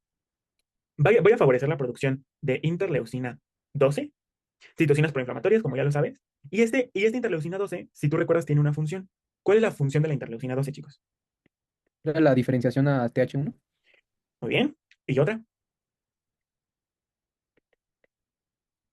Va, favorecer la producción de interferón gamma, ¿vale? Estas de aquí son las tres citocinas principales que yo voy a estar produciendo. La que más me interesa, interleucina 12, interleucina 1 beta, porque pues, se activó inflamosoma, e interleucina 18, ¿vale? Eh, sí, ¿eso para qué? Para la producción de interferón gamma.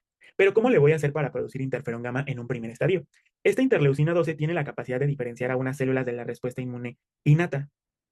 ¿Cuáles serían las células de la respuesta, las células linfocíticas de la respuesta inmune innata que me servirían más en este contexto de infección por microorganismos intracelulares, chicos? El 1. Exactamente. Justamente la interleucina 12 favorece a que se diferencien estas ILC de tipo 1, que su función también va a ser la producción de interferón gamma y la producción del TNF alfa, ¿vale? Entonces ahí ya lo tenemos. ¿A qué células voy a estar reclutando en estos momentos? Una de ellas pues son ILCs 1 y también voy a favorecer la diferenciación de monocitos. Si estos monocitos llegan,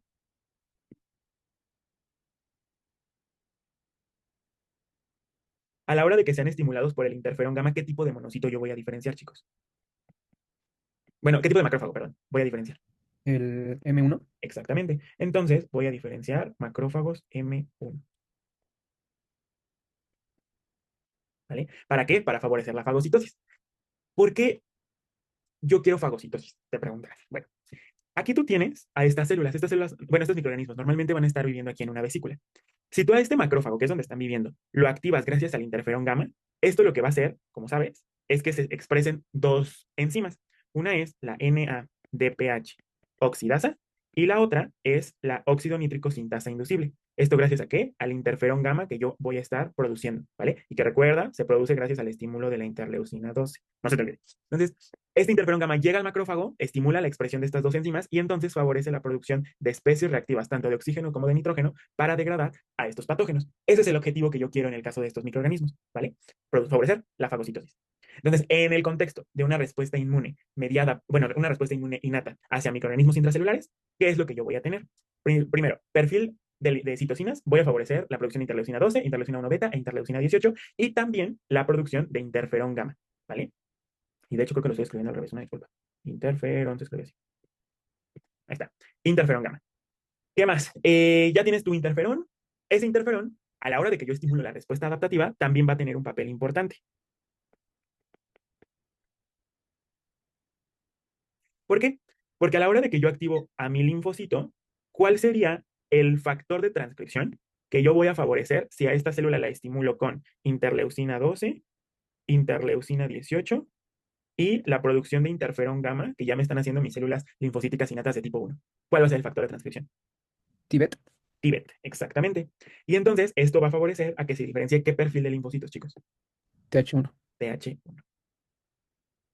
¿Vale? Y entonces ese perfil TH1, que como sabes también produce interferón gamma, va a favorecer lo mismo, la activación clásica, vamos a poner, activación del macrófago M1, la expresión de moléculas del MHC, para que sea más fácilmente reconocido por mis linfocitos. ¿Qué más? Pues también va a favorecer la producción de especies reactivas de oxígeno por la activación de la NADPH oxidasa y la óxido nítrico sintasa inducible, ¿vale?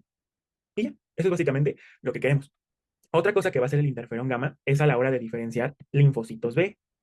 ¿Cuál es el isotipo de inmunoglobulina que se diferenciaría en el caso de los linfocitos B gracias al interferón gamma, chicos? La IgG. IgG, muy bien. Entonces, mi linfocito B me va a empezar a producir altos niveles de IgG, ¿vale? Ese es el isotipo de elección en estas respuestas. ¿Por qué? Porque este perfil va a poder opsonizar y entonces va a favorecer la fagocitosis y también puede ser reconocido por unas celulitas que son de la inmunidad innata que tienen un receptor llamado CD16. ¿Quiénes son esas células, chicos? La NK. NK. ¿Y cómo se le llama la función en donde, o bueno, cuál es la función que permite el CD16, también llamado FC gamma R3A? ¿Qué función permite? Citotoxicidad dependiente de anticuerpos. Exactamente. ¿Vale? Y hablando de las NK, la propia infección intracelular favorece que se expresen moléculas no clásicas del MHC de clase 1, chicos. Estas moléculas no clásicas del MHC de clase 1 solamente se expresan en contextos de estrés celular, como infecciones o cáncer. ¿Cuáles son esas moléculas, chicos? MIC-A y MIC-B, ¿vale? Que lo que favorecen es activar a mi linfocito NK, vamos a dibujar aquí otro NK, gracias a la activación de un receptor activador, que son los receptores, bueno, específicamente el que reconoce a MIC-A es el KIR2DS, ¿vale? Y entonces manda una señal activadora a la NK para que también induzca citotoxicidad, ¿vale? Y por último, muchos microorganismos intracelulares, como por ejemplo las micobacterias, también tienen, bueno, el principal componente que van a tener en su pared van a ser lípidos. Esto favorece otra respuesta adaptativa, gracias a que se pueden presentar lípidos por una molécula análoga al MHC, codificada en el cromosoma 1, que puede presentar antígenos lipídicos. ¿Cuál es esa molécula, chicos? CD1. CD1, muy bien. CD1 presenta antígenos lipídicos y a quien me va a permitir activar principalmente van a ser a otro tipo de linfocitos llamados linfocitos NKT, que si recuerdas estos linfocitos no son tan variables, pero también tienen una capacidad fagocítica, principalmente contra microorganismos lipídicos, ¿vale? En conclusión, que es lo que yo quiero que recuerden y que les van a preguntar. Hablando de la inmunidad innata, ¿qué células van a ser las protagonistas en una respuesta contra microorganismos intracelulares van a ser los macrófagos y las células NK, ¿vale? ¿Por qué? Porque los macrófagos van a contribuir a la producción de especies reactivas de oxígeno para favorecer la degradación y las NKs también contribuyen tanto a la citotoxicidad como a la producción de interferón gamma. Recuerda que también son productoras de interferones. Hablando del perfil de citocinas característico en una respuesta contra microorganismos intracelulares, vas a tener citocinas proinflamatorias. Aquí quiero destacar a la interleucina 1 beta que se produce por el inflamosoma y citocinas polarizantes como interleucina 12, que ya dijimos que su función es favorecer la producción de interferón gamma y ¿qué otra cosa? ¿Qué otra cosa? La interleucina 18, ¿vale? Además de principalmente el interferón gamma. De estos, los que no se les pueden olvidar es este y este, ¿vale? Y ya hablando de la respuesta adaptativa, células que van a favorecer la... bueno, y aquí me faltó una. Y LC de tipo 1, ¿vale? En la respuesta adaptativa, el componente celular va a estar mediado por los linfocitos TH1 y las células NKT, ¿vale? Mientras que en el componente humoral, la principal célula que yo, perdón, el principal isotipo que me va a ayudar contra microorganismos extracelulares es la IgG, ¿vale? ¿Dudas de esto? ¿No? Va. Les digo, este es un resumen de, pues, primer y segundo bloque. Esto de aquí es lo que no se les puede olvidar, de hecho le voy a poner un poquito, porque sí o sí se los van a ver, ¿vale? Muy bien, vámonos a la presentación. Les dije, esto ya iba a estar más rápido, ya no me iba a tardar tanto. Em, entonces, aquí ya les dejo el resumen. Como tal, si se dan cuenta, los anticuerpos no son tan eficientes o no mencioné tanto acerca de los linfocitos B, porque pues el microorganismo está dentro de la célula. Entonces, pues un anticuerpo no va a poder cruzar la membrana. Sí nos puede ayudar para que se identifique, lo matemos, citotoxicidad, pero a la hora de hacer un efecto en el propio microorganismo no es tanto, ¿vale? Entonces, para que tengan en cuenta esa parte. ¿Qué más? Mecanismos de evasión. Estos sí se los van a preguntar, pongan mucha atención. Entonces, uno muy importante es la inhibición de la formación del fagolisosoma. ¿Qué es lo que ocurre? A la hora de querer pues formar, o sea, tú tienes el fagosoma, tú ahí está viviendo tu microorganismo y lo quieres juntar con un lisosoma, expresan moléculas que inhiben esta interacción. La principal célula que no se te puede olvidar, perdón, célula, bacteria que no se te puede olvidar, porque siempre la preguntan, es tuberculosis. Mycobacterium tuberculosis, de ahí que se cronifique tanto la respuesta, porque inhibe la formación del fagolisosoma, no se te olvide.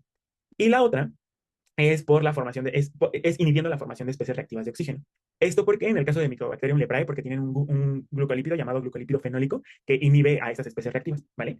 Y la última, la ruptura del fagosoma. O sea, tú lo tienes guardado en esa vesícula esperando a que llegue el fagolisosoma para que se fusione. Esto es lo que hacen es que se escapan, ¿vale? Y aquí tienes dos. Es la Listeria monocitogenes y Shigella. Esto porque tienen una proteína llamada hemolicina que rompe el fagosoma y se escapan, ¿vale? Eso es. ¿Dudas de esto? Va. De todas estas, ¿cuál es la que yo te digo no se te puede olvidar? Tuberculosis, ¿vale? Y por último, consecuencias patológicas de una infección por microorganismos intracelulares. Puedes tener lo mismo que vimos en una respuesta contra extracelulares, porque al final vas a poder tener una inflamación grande si la respuesta se favorece. Entonces puedes tener un choque séptico, no es específico de extras, también las intracelulares, y también te puede dar autoinmunidad, eso se comparte. ¿Cuál es un extra que se tienen en las respuestas por intracelulares? Respuestas de hipersensibilidad de tipo 4. No hemos visto que es una hipersensibilidad de tipo 4. Yo lo sé, solo anótalo. Te lo voy a explicar la siguiente clase, te lo prometo, ¿vale? Pero para que lo entiendas un poquito más, te voy a hablar un poquito de tuberculosis. Esto es un fragmento de una expo que me tocó dar. Pues como sabes, tuberculosis, pues hay muchos genes. O sea, Mycobacterium tuberculosis es un complejo de bacterias. Hay diferentes, tuberculosis, bovis, africanum. La que principalmente está en México es tuberculosis, ¿vale? Son bacilos anaerobios estrictos, por eso tienen la capacidad de estar dentro de las células. Tienen muchos ácidos micólicos, lo cual son los que lo hacen positivos a la tinción, bueno, que sean ácidos resistentes. Y pues tienen esta formita, ¿no? Son bacilos. Ahora, ¿cómo es que infectan al cuerpo como correlación clínica? Bueno, para empezar, o para que alguien tenga tuberculosis, primero debe de estar expuesto con un paciente bacilífero. Van a ver que, bueno, esto creo que no se ve tanto en micro, pero con este tipo de casos, que son, pues, enfermedades con una alta incidencia en México. México es, de verdad, de hecho, cuando alguien hace un simulador en los STEPS para hacer el USMLE, muchas veces el dato que te orienta que un paciente tenga tuberculosis es que siempre ponen entre los antecedentes, viajó a México o es mexicano, debido a la alta incidencia que tiene la tuberculosis aquí. Entonces, debido a esto, pues hay mucha epidemiología detrás y hay algo llamado definiciones operacionales, ¿vale? Esas definiciones operacionales es como epidemiológicamente hablando, tú defines a un paciente, ¿vale? O tienes el concepto de algo. De ahí que luego escuchen como, ¿cuál es la definición operacional de paciente bacilífero? Es esto, ¿vale? Entonces, un paciente bacilífero es un paciente que tenga tuberculosis hay muchos tipos de tuberculosis, dependiendo de dónde esté. Las que son, las que pueden contagiar son dos: tuberculosis pulmonar, que es la más predominante, o tuberculosis laríngea. Estas dos tienen capacidad de contagiar porque se puede transmitir a la hora de expectorar, ¿vale? Entonces, este paciente bacilífero, vean, llega e infecta a un contacto. ¿Qué es un contacto? La definición operacional es una persona que ha convivido o que vive con un paciente que es bacilífero, ¿vale? Y por lo tanto, está expuesto a tener la infección. ¿Qué es lo que van a hacer esa tuberculosis? Va a infectar a los macrófagos alveolares. Y entonces esos macrófagos, ya les dije, inhiben la formación, perdón, esa tuberculosis inhibe la formación del fago lisosoma, no se les olvide. Entonces, ¿qué es lo que hace? Pues a esta primera infección, se le conoce como el famoso foco de Gón. Eso a lo mejor lo vieron en sus clases de micro. ¿Qué es lo que ocurre? Lo primero que ocurre es una diseminación linfática. Se genera la respuesta inflamatoria a ese nivel y se empiezan a diseminar por vía linfática, lo que vimos anteriormente, el primer sitio donde llega. Entonces, vean, van hacia los ganglios más cercanos y aquí se disemina ese bacilo, ¿vale? Entonces, de repente, vean lo que se genera. Tienes ahí el conjunto de macrófagos infectados con la infección de los ganglios más cercanos. Eso se le conoce como complejo de Gón, ¿vale? Una cosa es el foco de Gón, que es la infección primaria, o sea, el macrófago infectado, y otra cosa es el complejo de Gón, que es el sitio de infección más la diseminación linfática, ¿vale? Aquí te lo dejo. ¿Cómo se define? Linfadenitis, infección de la vía linfática; adenitis, infección del ganglio; y neumonitis, la infección al parénquima por la infección de los macrófagos, ¿vale? Así se define el complejo de Gón. Ahora, ¿qué es lo que se va a generar? Esta hipersensibilidad de tipo 4. ¿Qué es lo que ocurre? Te decía que se inhibe la formación del lisosoma, del fago lisosoma. Entonces, tu macrófago, por más que quiera, nunca va a poder eliminar a los microorganismos que tiene adentro. Esto hace, pues, que se diferencien linfocitos TH1. Ya dijimos que los linfocitos TH1, si recuerdas, lo que favorecen es la producción de interferón gamma, ¿vale? Entonces, vean, aquí se diferencia el TH1. Este TH1 produce interferón gamma, y este interferón gamma va a hacer que, como que vuelva a estimular este macrófago que no puede reaccionar. Entonces, se estimula, se estimula, se estimula, se estimula. Él no puede, por más que tú le des interferón gamma, porque se inhibe la formación del fago lisosoma, no me voy a cansar de decirlo. Y entonces se multiplica. O sea, hay un montón de macrófagos con un buen de bacilos. Es más, hasta se altera la forma de esos macrófagos. Ven, aquí están. Entonces, ¿qué es lo que pasa? Tú tienes aquí el centro, un centro donde está, pues, la infección de los bacilos. Estos de aquí se conocen como células epiteloides. Estas células son macrófagos que están sobreestimulados. Es tanta la estimulación que tienen por interferón gamma que cambian como su forma, y como son tantas, como que están muy unidas y parece un epitelio, por eso se le llama epiteloide. Hay algunos macrófagos que se fusionan. Esta fusión se da gracias al el factor de crecimiento, el factor de necrosis tumoral alfa, ¿vale? Entonces, este TNF favorece que se fusionen las células y vean lo que ocurre. Se forman estas células gigantes de reacción a cuerpo extraño, o células de Langhans, ¿vale? Alrededor, pues vas a tener macrófagos que aún no se están activando, que están llegando. Alrededor tienes linfocitos, tanto T, principalmente TH1, como un infiltrado de linfocitos B, y alrededor pues tienes ahí a fibroblastos y células de tejido conectivo que andan de chismos, ¿no? Esto en conjunto se le llama granuloma, y es lo que ocurre en los pacientes que tienen tuberculosis. Se forman estos granulomas gaseosos, ¿vale? ¿Cómo se le llama a todo esto que acabamos de ver? Esto es una hipersensibilidad de tipo 4, ¿vale? De tipo granulomatosa, lo vamos a ver en la siguiente clase porque hay diferentes tipos. En conclusión, ¿qué es lo que ocurre con una infección por tuberculosis? Hay diferenciación de un perfil TH1, sobreactivación de M1, lo cual favorece una diferenciación hacia células epiteloides y células de Langhans. Ojo, Langhans no es lo mismo que Langerhans, no se vayan a confundir. Y generación de granulomas, ¿vale? Debido a toda esta hiperinflamación que se tiene. ¿Dudas de microorganismos intracelulares, chicos? No, doctor, ninguna. Perfecto. Virus. Virus igual está sencillo. Hay puntos clave que no quiero que se les olviden, ¿vale? Entonces,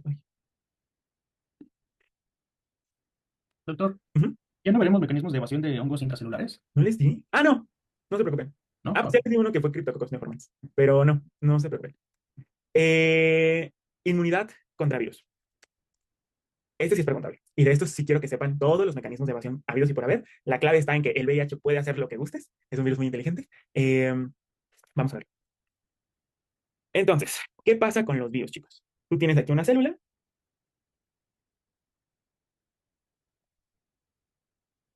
Aquí está tu célula. Y esa célula es infectada por un virus. ¿Dónde viven los virus? Adentro, son intracelulares. Entonces, igual, se desencadena todo lo que vimos. Reconocimiento de la respuesta innata. ¿Qué receptores, ahora sí díganme, son los que más me van a ayudar con una respuesta antiviral? Hablando de la respuesta inmune innata, chicos. De los TLRs. 7, 8 y 9. Muy bien. El 3 también, 3, 7, 8 y 9. Aquí sí tienen un papel más importante, a diferencia de las bacterias intracelulares, ¿vale? Siguiente, ¿qué otros receptores para virus tenemos además de TLRs? Los detectores citosólicos de DNA.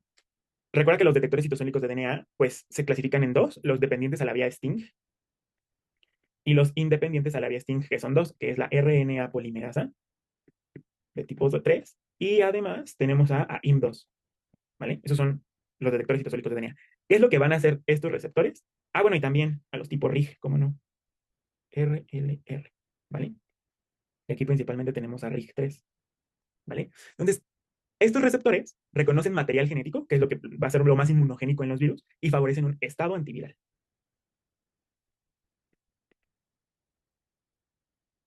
¿Cuáles son las citocinas características de un estado antiviral, chicos? Los interferón. Interferones de tipo 1, ¿vale? Esto se da principalmente por la activación igual de factores de transcripción. ¿Se acuerdan cuáles son los factores de transcripción antivirales? Los IRFs, ¿vale? IRF3 e IRF7, pero los IRFs. Entonces, esto favorece la producción de interferones de tipo 1. Aquí tenemos dos, que es el interferón alfa y el interferón beta. ¿Cuáles son las funciones de los interferones? En primer bloque no te lo preguntaron, pero ahorita sí te lo pueden preguntar, ¿vale? Entonces, primera función, favorece el aumento de una enzima llamada proteína sinasa R, ¿vale? Segunda función, favorece la expresión de la 2', 5' oligo a sintasa, ¿vale? Siguiente función, favorece el aumento del procesamiento de genes del MHC de clase 1, ¿vale? Y por último, también favorecen la retención de linfocitos T en ganglios, ¿vale? Esas son las principales funciones que tiene el interferón de tipo 1. Hablando de la PKR lo que hace es inhibir la replicación del virus, ¿vale? La 5' oligoasintasa lo que hace es añadir carbohidratos, oligosacáridos al ARNA de los microorganismos y entonces lo degrada. Entonces, degradación de RNA, ¿vale? El MHC de clase 1, ¿por qué creen que yo lo quiero expresar más, chicos?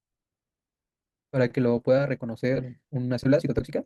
Exactamente, entonces aumenta la función voy a poner aquí función de linfocitos T citotóxicos, ¿vale? Y la retención en órganos linfoides secundarios no es más para que, pasa lo mismo que con CD60 con CD69, que lo que hacía era inhibir al receptor de 5-1 fosfato y lo retenía. ¿Para qué? Para que le dé tiempo de madurar. Lo mismo pasa aquí, le da tiempo de que se active efectivamente para que pueda defendernos mejor en un futuro. Esas son las funciones que tienen los interferones.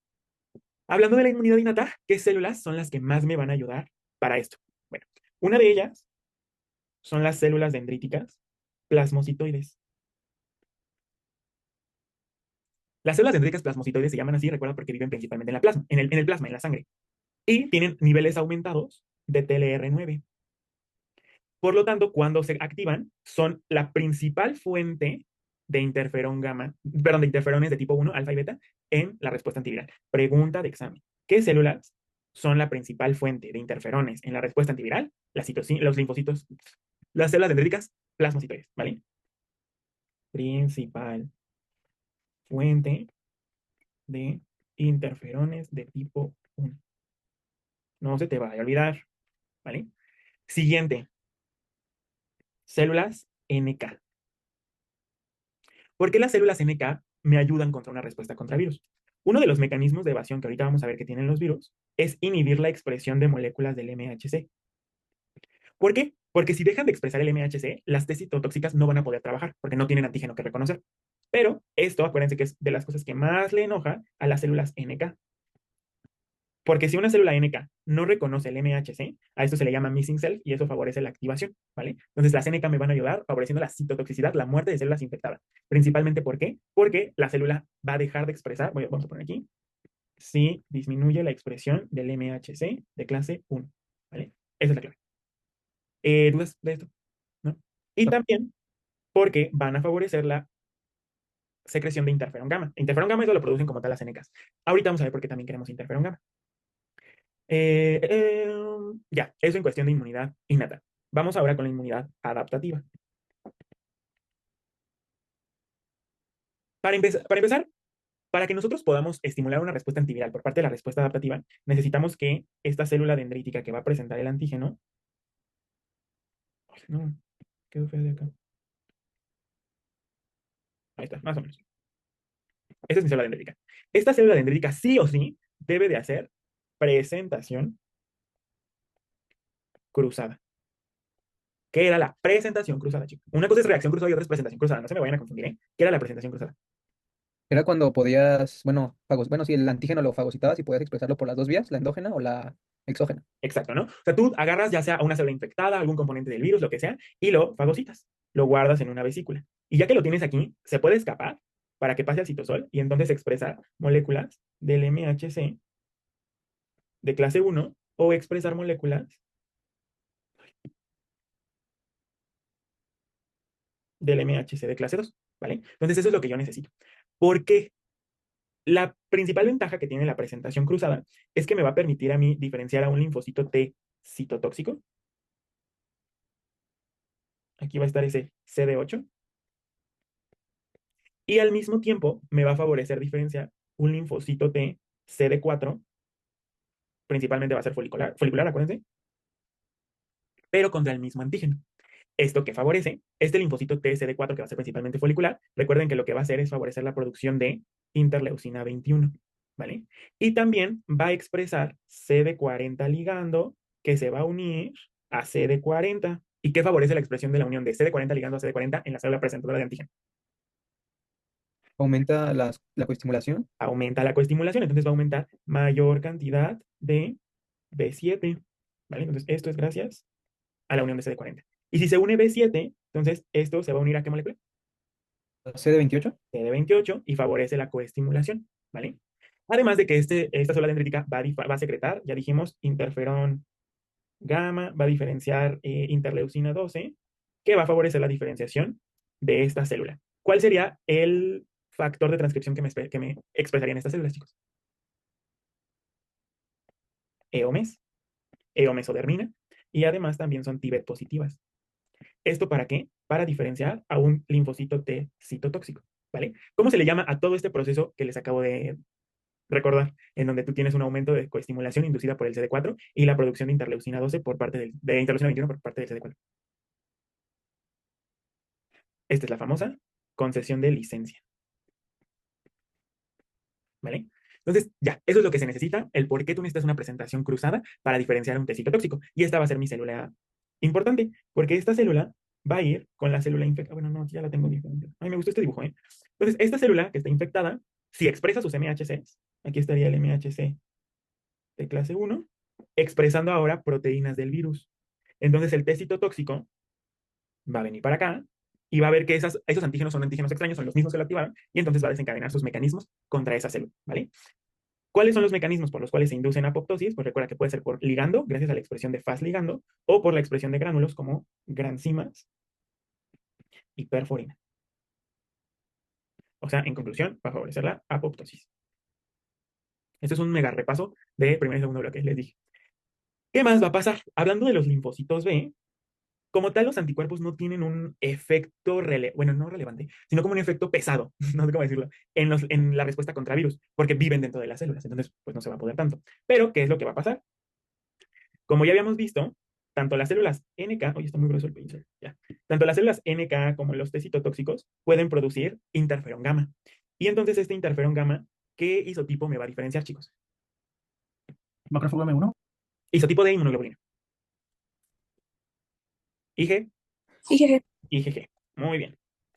¿Y para qué yo quiero la IgG? Igual que en estos de acá, ¿vale? Yo lo quiero no tanto para opsonizar, porque de hecho también la IgM me va a ayudar, o en el caso de las mucosas, la IgA, ahí no hay tanto problema, les digo, los anticuerpos no tanto, pero justo para neutralizar, para impedir la unión, inhibir unión con el receptor, y por lo tanto inhiben la infección. No dejan que la célula siga infectando y se siga replicando. En el caso de la IgG, pues recuerden que igual puede ser reconocido por CD16 y entonces favorecer la citotoxicidad dependiente de anticuerpos, ¿vale? ¿Dudas, preguntas de la respuesta contra virus, chicos? No. Va. Efectos patológicos de los virus. Este sí lo quiero ver un poquito acá para que me entiendan. Los virus tienen una peculiaridad. Puede pasar en cualquier microorganismo, repito, pero con ellos pasa más, por eso los estudiamos más acá. Y es que igual se pueden dar reacciones de hipersensibilidad. Los virus te pueden ocasionar hipersensibilidad por dos vías, por hipersensibilidad de tipo 3 o hipersensibilidad de tipo 4, que les repito, lo vamos a ver en la siguiente clase. La hipersensibilidad de tipo 3 se da por complejos antígeno-anticuerpo, inmunocomplejos. ¿Qué es lo que pasa? A la hora de que tú estás atacando el virus, tú generas muchos anticuerpos que se van a pegar pues a los componentes del virus, ¿vale? Esto es un inmunocomplejo. Estos inmunocomplejos solubles, o sea, que van a estar viajando en la sangre, muchas veces son muchísimos, ¿vale? Entonces, se van a empezar a depositar en los vasos sanguíneos. Aquí va a estar el inmunocomplejo. Aquí. Va a estar el inmunocomplejo y se va a empezar a depositar. Aquí se deposita uno, se deposita otro, aquí vamos a depositar otro, aquí están depositados, ¿vale? ¿Y esto qué ocasiona? Esto ocasiona que por aquí llegue una molécula del complemento que reconoce la porción FC de mis anticuerpos, específicamente IgG o IgM, y entonces favorece la activación del complemento. Y ya dijimos, si se activa el complemento, aumenta la inflamación. Ahí dice que estoy escribiendo. Inflamación, ¿vale? Y si se activa la inflamación, pues se va a inflamar esa zona en donde se están depositando los inmunocomplejos, ¿vale? De ahí que muchas de las consecuencias que tienen las infecciones por virus o el desenlace que tengan son eventos hemorrágicos, como por ejemplo en el caso del dengue, porque esa inflamación estimula la coagulación o estimula la activación de plaquetas. También esa inflamación favorece procesos de vasculitis, se inflaman los vasos sanguíneos, o de artritis, porque se depositan en las articulaciones o en membranas serosas, serositis, ¿vale? A esto se le llama hipersensibilidad de tipo 3, hipersensibilidades mediadas por inmunocomplejos, ¿vale?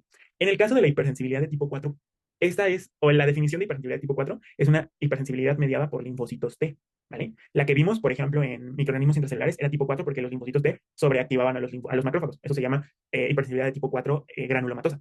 En este caso, esta hipersensibilidad de tipo 4 se llama hipersensibilidad citotóxica. ¿Por qué? Porque tus linfocitos T citotóxicos van a ir y van a lesionar el tejido. Fíjate que este de aquí es el tejido. Entonces, a la hora de que lesionen ese tejido, porque te están matando a las células infectadas, pierdes parénquima y pierdes células funcionales. Entonces este tejido se atrofia de tantas células que te estás degradando. Y eso es una hipersensibilidad de tipo 4, ¿vale? Entonces, en conclusión, y esto ténganlo muy en cuenta porque luego en los exámenes se confunden, los virus te pueden dar dos hipersensibilidades, 3 y 4. Si les ponen algo de, o que les diga como por, debido al depósito de inmunocomplejos o debido a, o te dan alguna manifestación clínica como vasculitis, eventos hemorrágicos, eso es hipersensibilidad de tipo 3. Lo vamos a comprender más en el siguiente tema. Pero si te dicen específicamente por la citotoxicidad o por la muerte o la inducción de apoptosis a células infectadas, eso es tipo 4, ¿vale? Siempre en la pregunta te van a guiar qué es lo que es, ¿vale? Muy bien, ya me lo acabamos en oscuro. Sigamos. Entonces, este es el resumen, les decía, estado antiviral se da gracias a estos. Células protagonistas, pues tenemos a los NK principalmente, y de la adaptativa, pues principalmente citotóxicos, y anticuerpos no tienen tanta relevancia. Su principal función es ya sea favorecer la actividad de las NK o bloquear la unión, inhibir la infección, ¿vale? Esto es recordatorio de primer bloque nada más, para que recuerden un poquito los interferones. Tenemos dos tipos, los tipo 1 y tipo 2. Los tipo 1 son los antivirales, alfa y beta, y los tipo 2 es el gamma.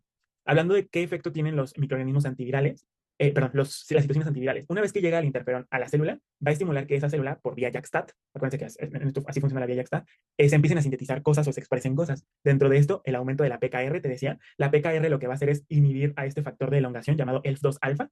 A la hora de que fosforila ese ELF2-alfa, inhibe la replicación como tal del virus. No deja que se replique el material genético, ¿vale? Entonces, eso es uno, inhibe la replicación. Número dos, favorece la expresión de esta enzima, la oligoasintasa, que lo que hace es añadir carbohidratos en los extremos del material genético, principalmente RNA. Entonces llega esta RNasa, reconoce que esto está con azúcar y entonces empieza a degradar el material genético, ¿vale? Y la siguiente es, pues todos los que les decía, aumenta la actividad de los T citotóxicos y de las NK. ¿Cómo lo hace? Hablando de los T citotóxicos porque aumenta el MHC, ¿vale? Y de las NK porque en caso de que, o sea, en caso de que el virus oculte el MHC, pues ya dijimos, por el missing self, se activa. E inhibe la salida de linfocitos para permitir que maduren bien, ¿vale? No maduren, que se activen bien. Esto de verdad, chicos, es lo que quiero que se tatúen. Sí o sí se los van a preguntar. Y sí les ponen el microorganismo, ¿vale? Entonces sí tienen que recordar, porque es sencillo cómo acordarse, no se preocupen. Entonces, el primer mecanismo, variación antigénica. De esto es lo que siempre has escuchado. Siempre los virus tienes problemas tú para generar vacunas. ¿Por qué? Porque te dicen, no, pues es que ya mutó y entonces ya la vacuna no te ayuda contra eso, que era lo que pasaba con COVID, ¿no? Había cepas, cepas, cepas y cepas, y la vacuna cada vez se hacía menos eficiente, ¿no? Entonces, eso es lo que pasa con la variación antigénica, cambian su epítopo, lo vuelven menos inmunogénico o hacen que se repita otra vez la respuesta, ¿vale? ¿Cómo te vas a acordar cuáles son los virus que más variación antigénica hacen? Porque todos lo hacen, pero hay unos que más. Son los virus con los cuales tú te estás vacunando constantemente. Uno es influenza. Influenza te pones una dosis anual, ¿vale? Entonces, influenza me vacuno yo diario porque a cada rato está mutando y por lo tanto, no diario, cada año. Entonces, por lo tanto, refuerzo anual, ¿vale? Entonces, influenza. VIH, hay problemas para hacer la vacuna. Porque VIH, la clave es que hace todos, ¿vale? Menos la producción del análogo de interleucinarias. Pero hace todos. Y coronavirus, acuérdate de COVID, que es lo que era lo que pasó. Tú hacías un buen de vacunas, un buen, y cada vez eran menos efectivas debido a eso, a la mutación que tenían. Y acuérdate también de las cepas, ¿no? Que había un buen de cepas durante la pandemia y pues unas pegaban más, unas pegaban menos, pero es por la mutación que tienen, ¿vale? Entonces, esa es variación antigénica. Inhibe el procesamiento antigénico. ¿Esto cómo lo hacen? Hay diferentes maneras. La que siempre te pregunta es herpes simple, ¿vale? ¿Qué es lo que hace herpes simple? Herpes simple lo que hace es inhibir a la proteína TAP. ¿Qué es lo que hace TAP, chicos? Era que permitía el paso de las proteínas al retículo endoplásmico. Exactamente. Entonces, ¿qué es lo que hace TAP? Justo el péptido que ya tienes en el citosol, lo pasas adentro del retículo endoplásmico rugoso para que el complejo de carga del péptido lo cargue y lo ponga en el MHC y después ya lo exprese. Bueno, pues como bloquea TAP, bloquea la vía de procesamiento antigénico, no deja que se exprese el MHC y por lo tanto disminuye la capacidad del test citotóxico, ¿vale? Entonces, esto no se te puede olvidar.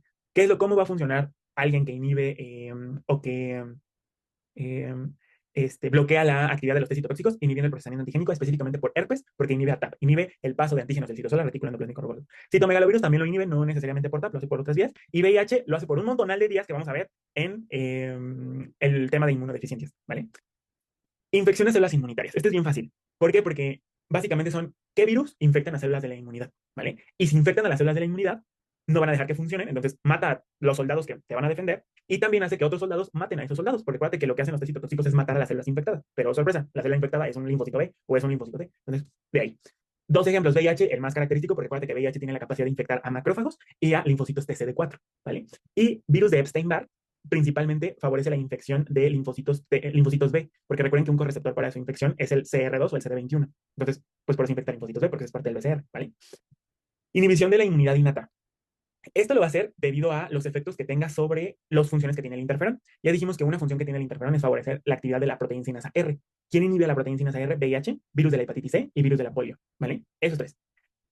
VIH, de verdad, ya lo vamos a ver en la clase, pero no nada más inhibe a nivel de RIG, inhibe a nivel de otros receptores. Entonces, nada más aquí te lo dejo. Uno es a inhibición de RIG, uno, VIH. Y otros son inhibición del complemento. ¿Qué es lo que hacen? Y aquí igual, VIH. Si tú recuerdas, nosotros en nuestras células, nuestras, tenemos proteínas que lo que hacen es que si se llega a ensamblar aquí el complemento, lo que hacen es inhibirlo, ya sea disociando convertasas o impidiendo o degradando las propias proteínas, ¿no?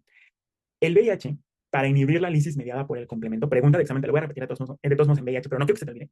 Lo que hace es utilizar a la protectina, ¿vale?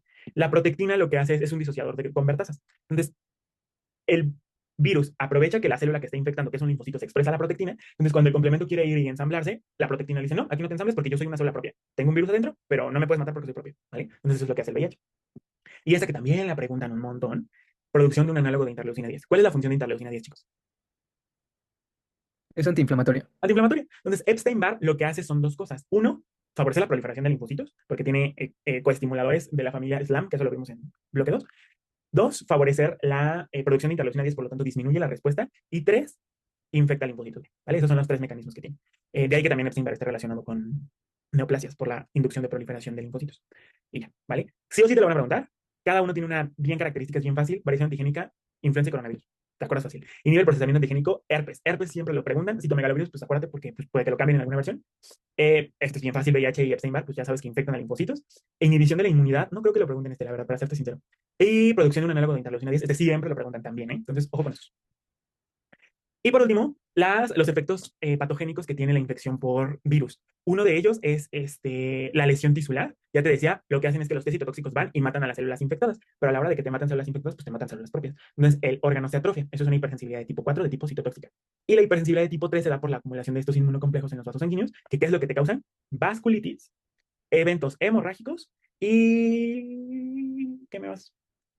Ah, bueno, y efectos como, bueno, síntomas constitucionales, ¿no? Serositis, artritis, ¿vale? Eso es todo. ¿Dudas? No. Va, conste, ¿eh? Donde falle en esa pregunta.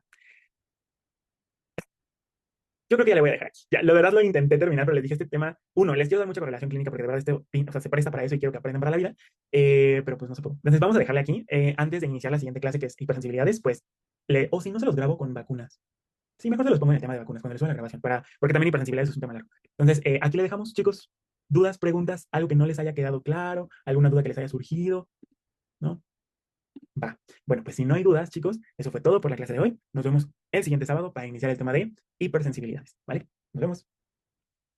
Gracias, hasta luego. Bye.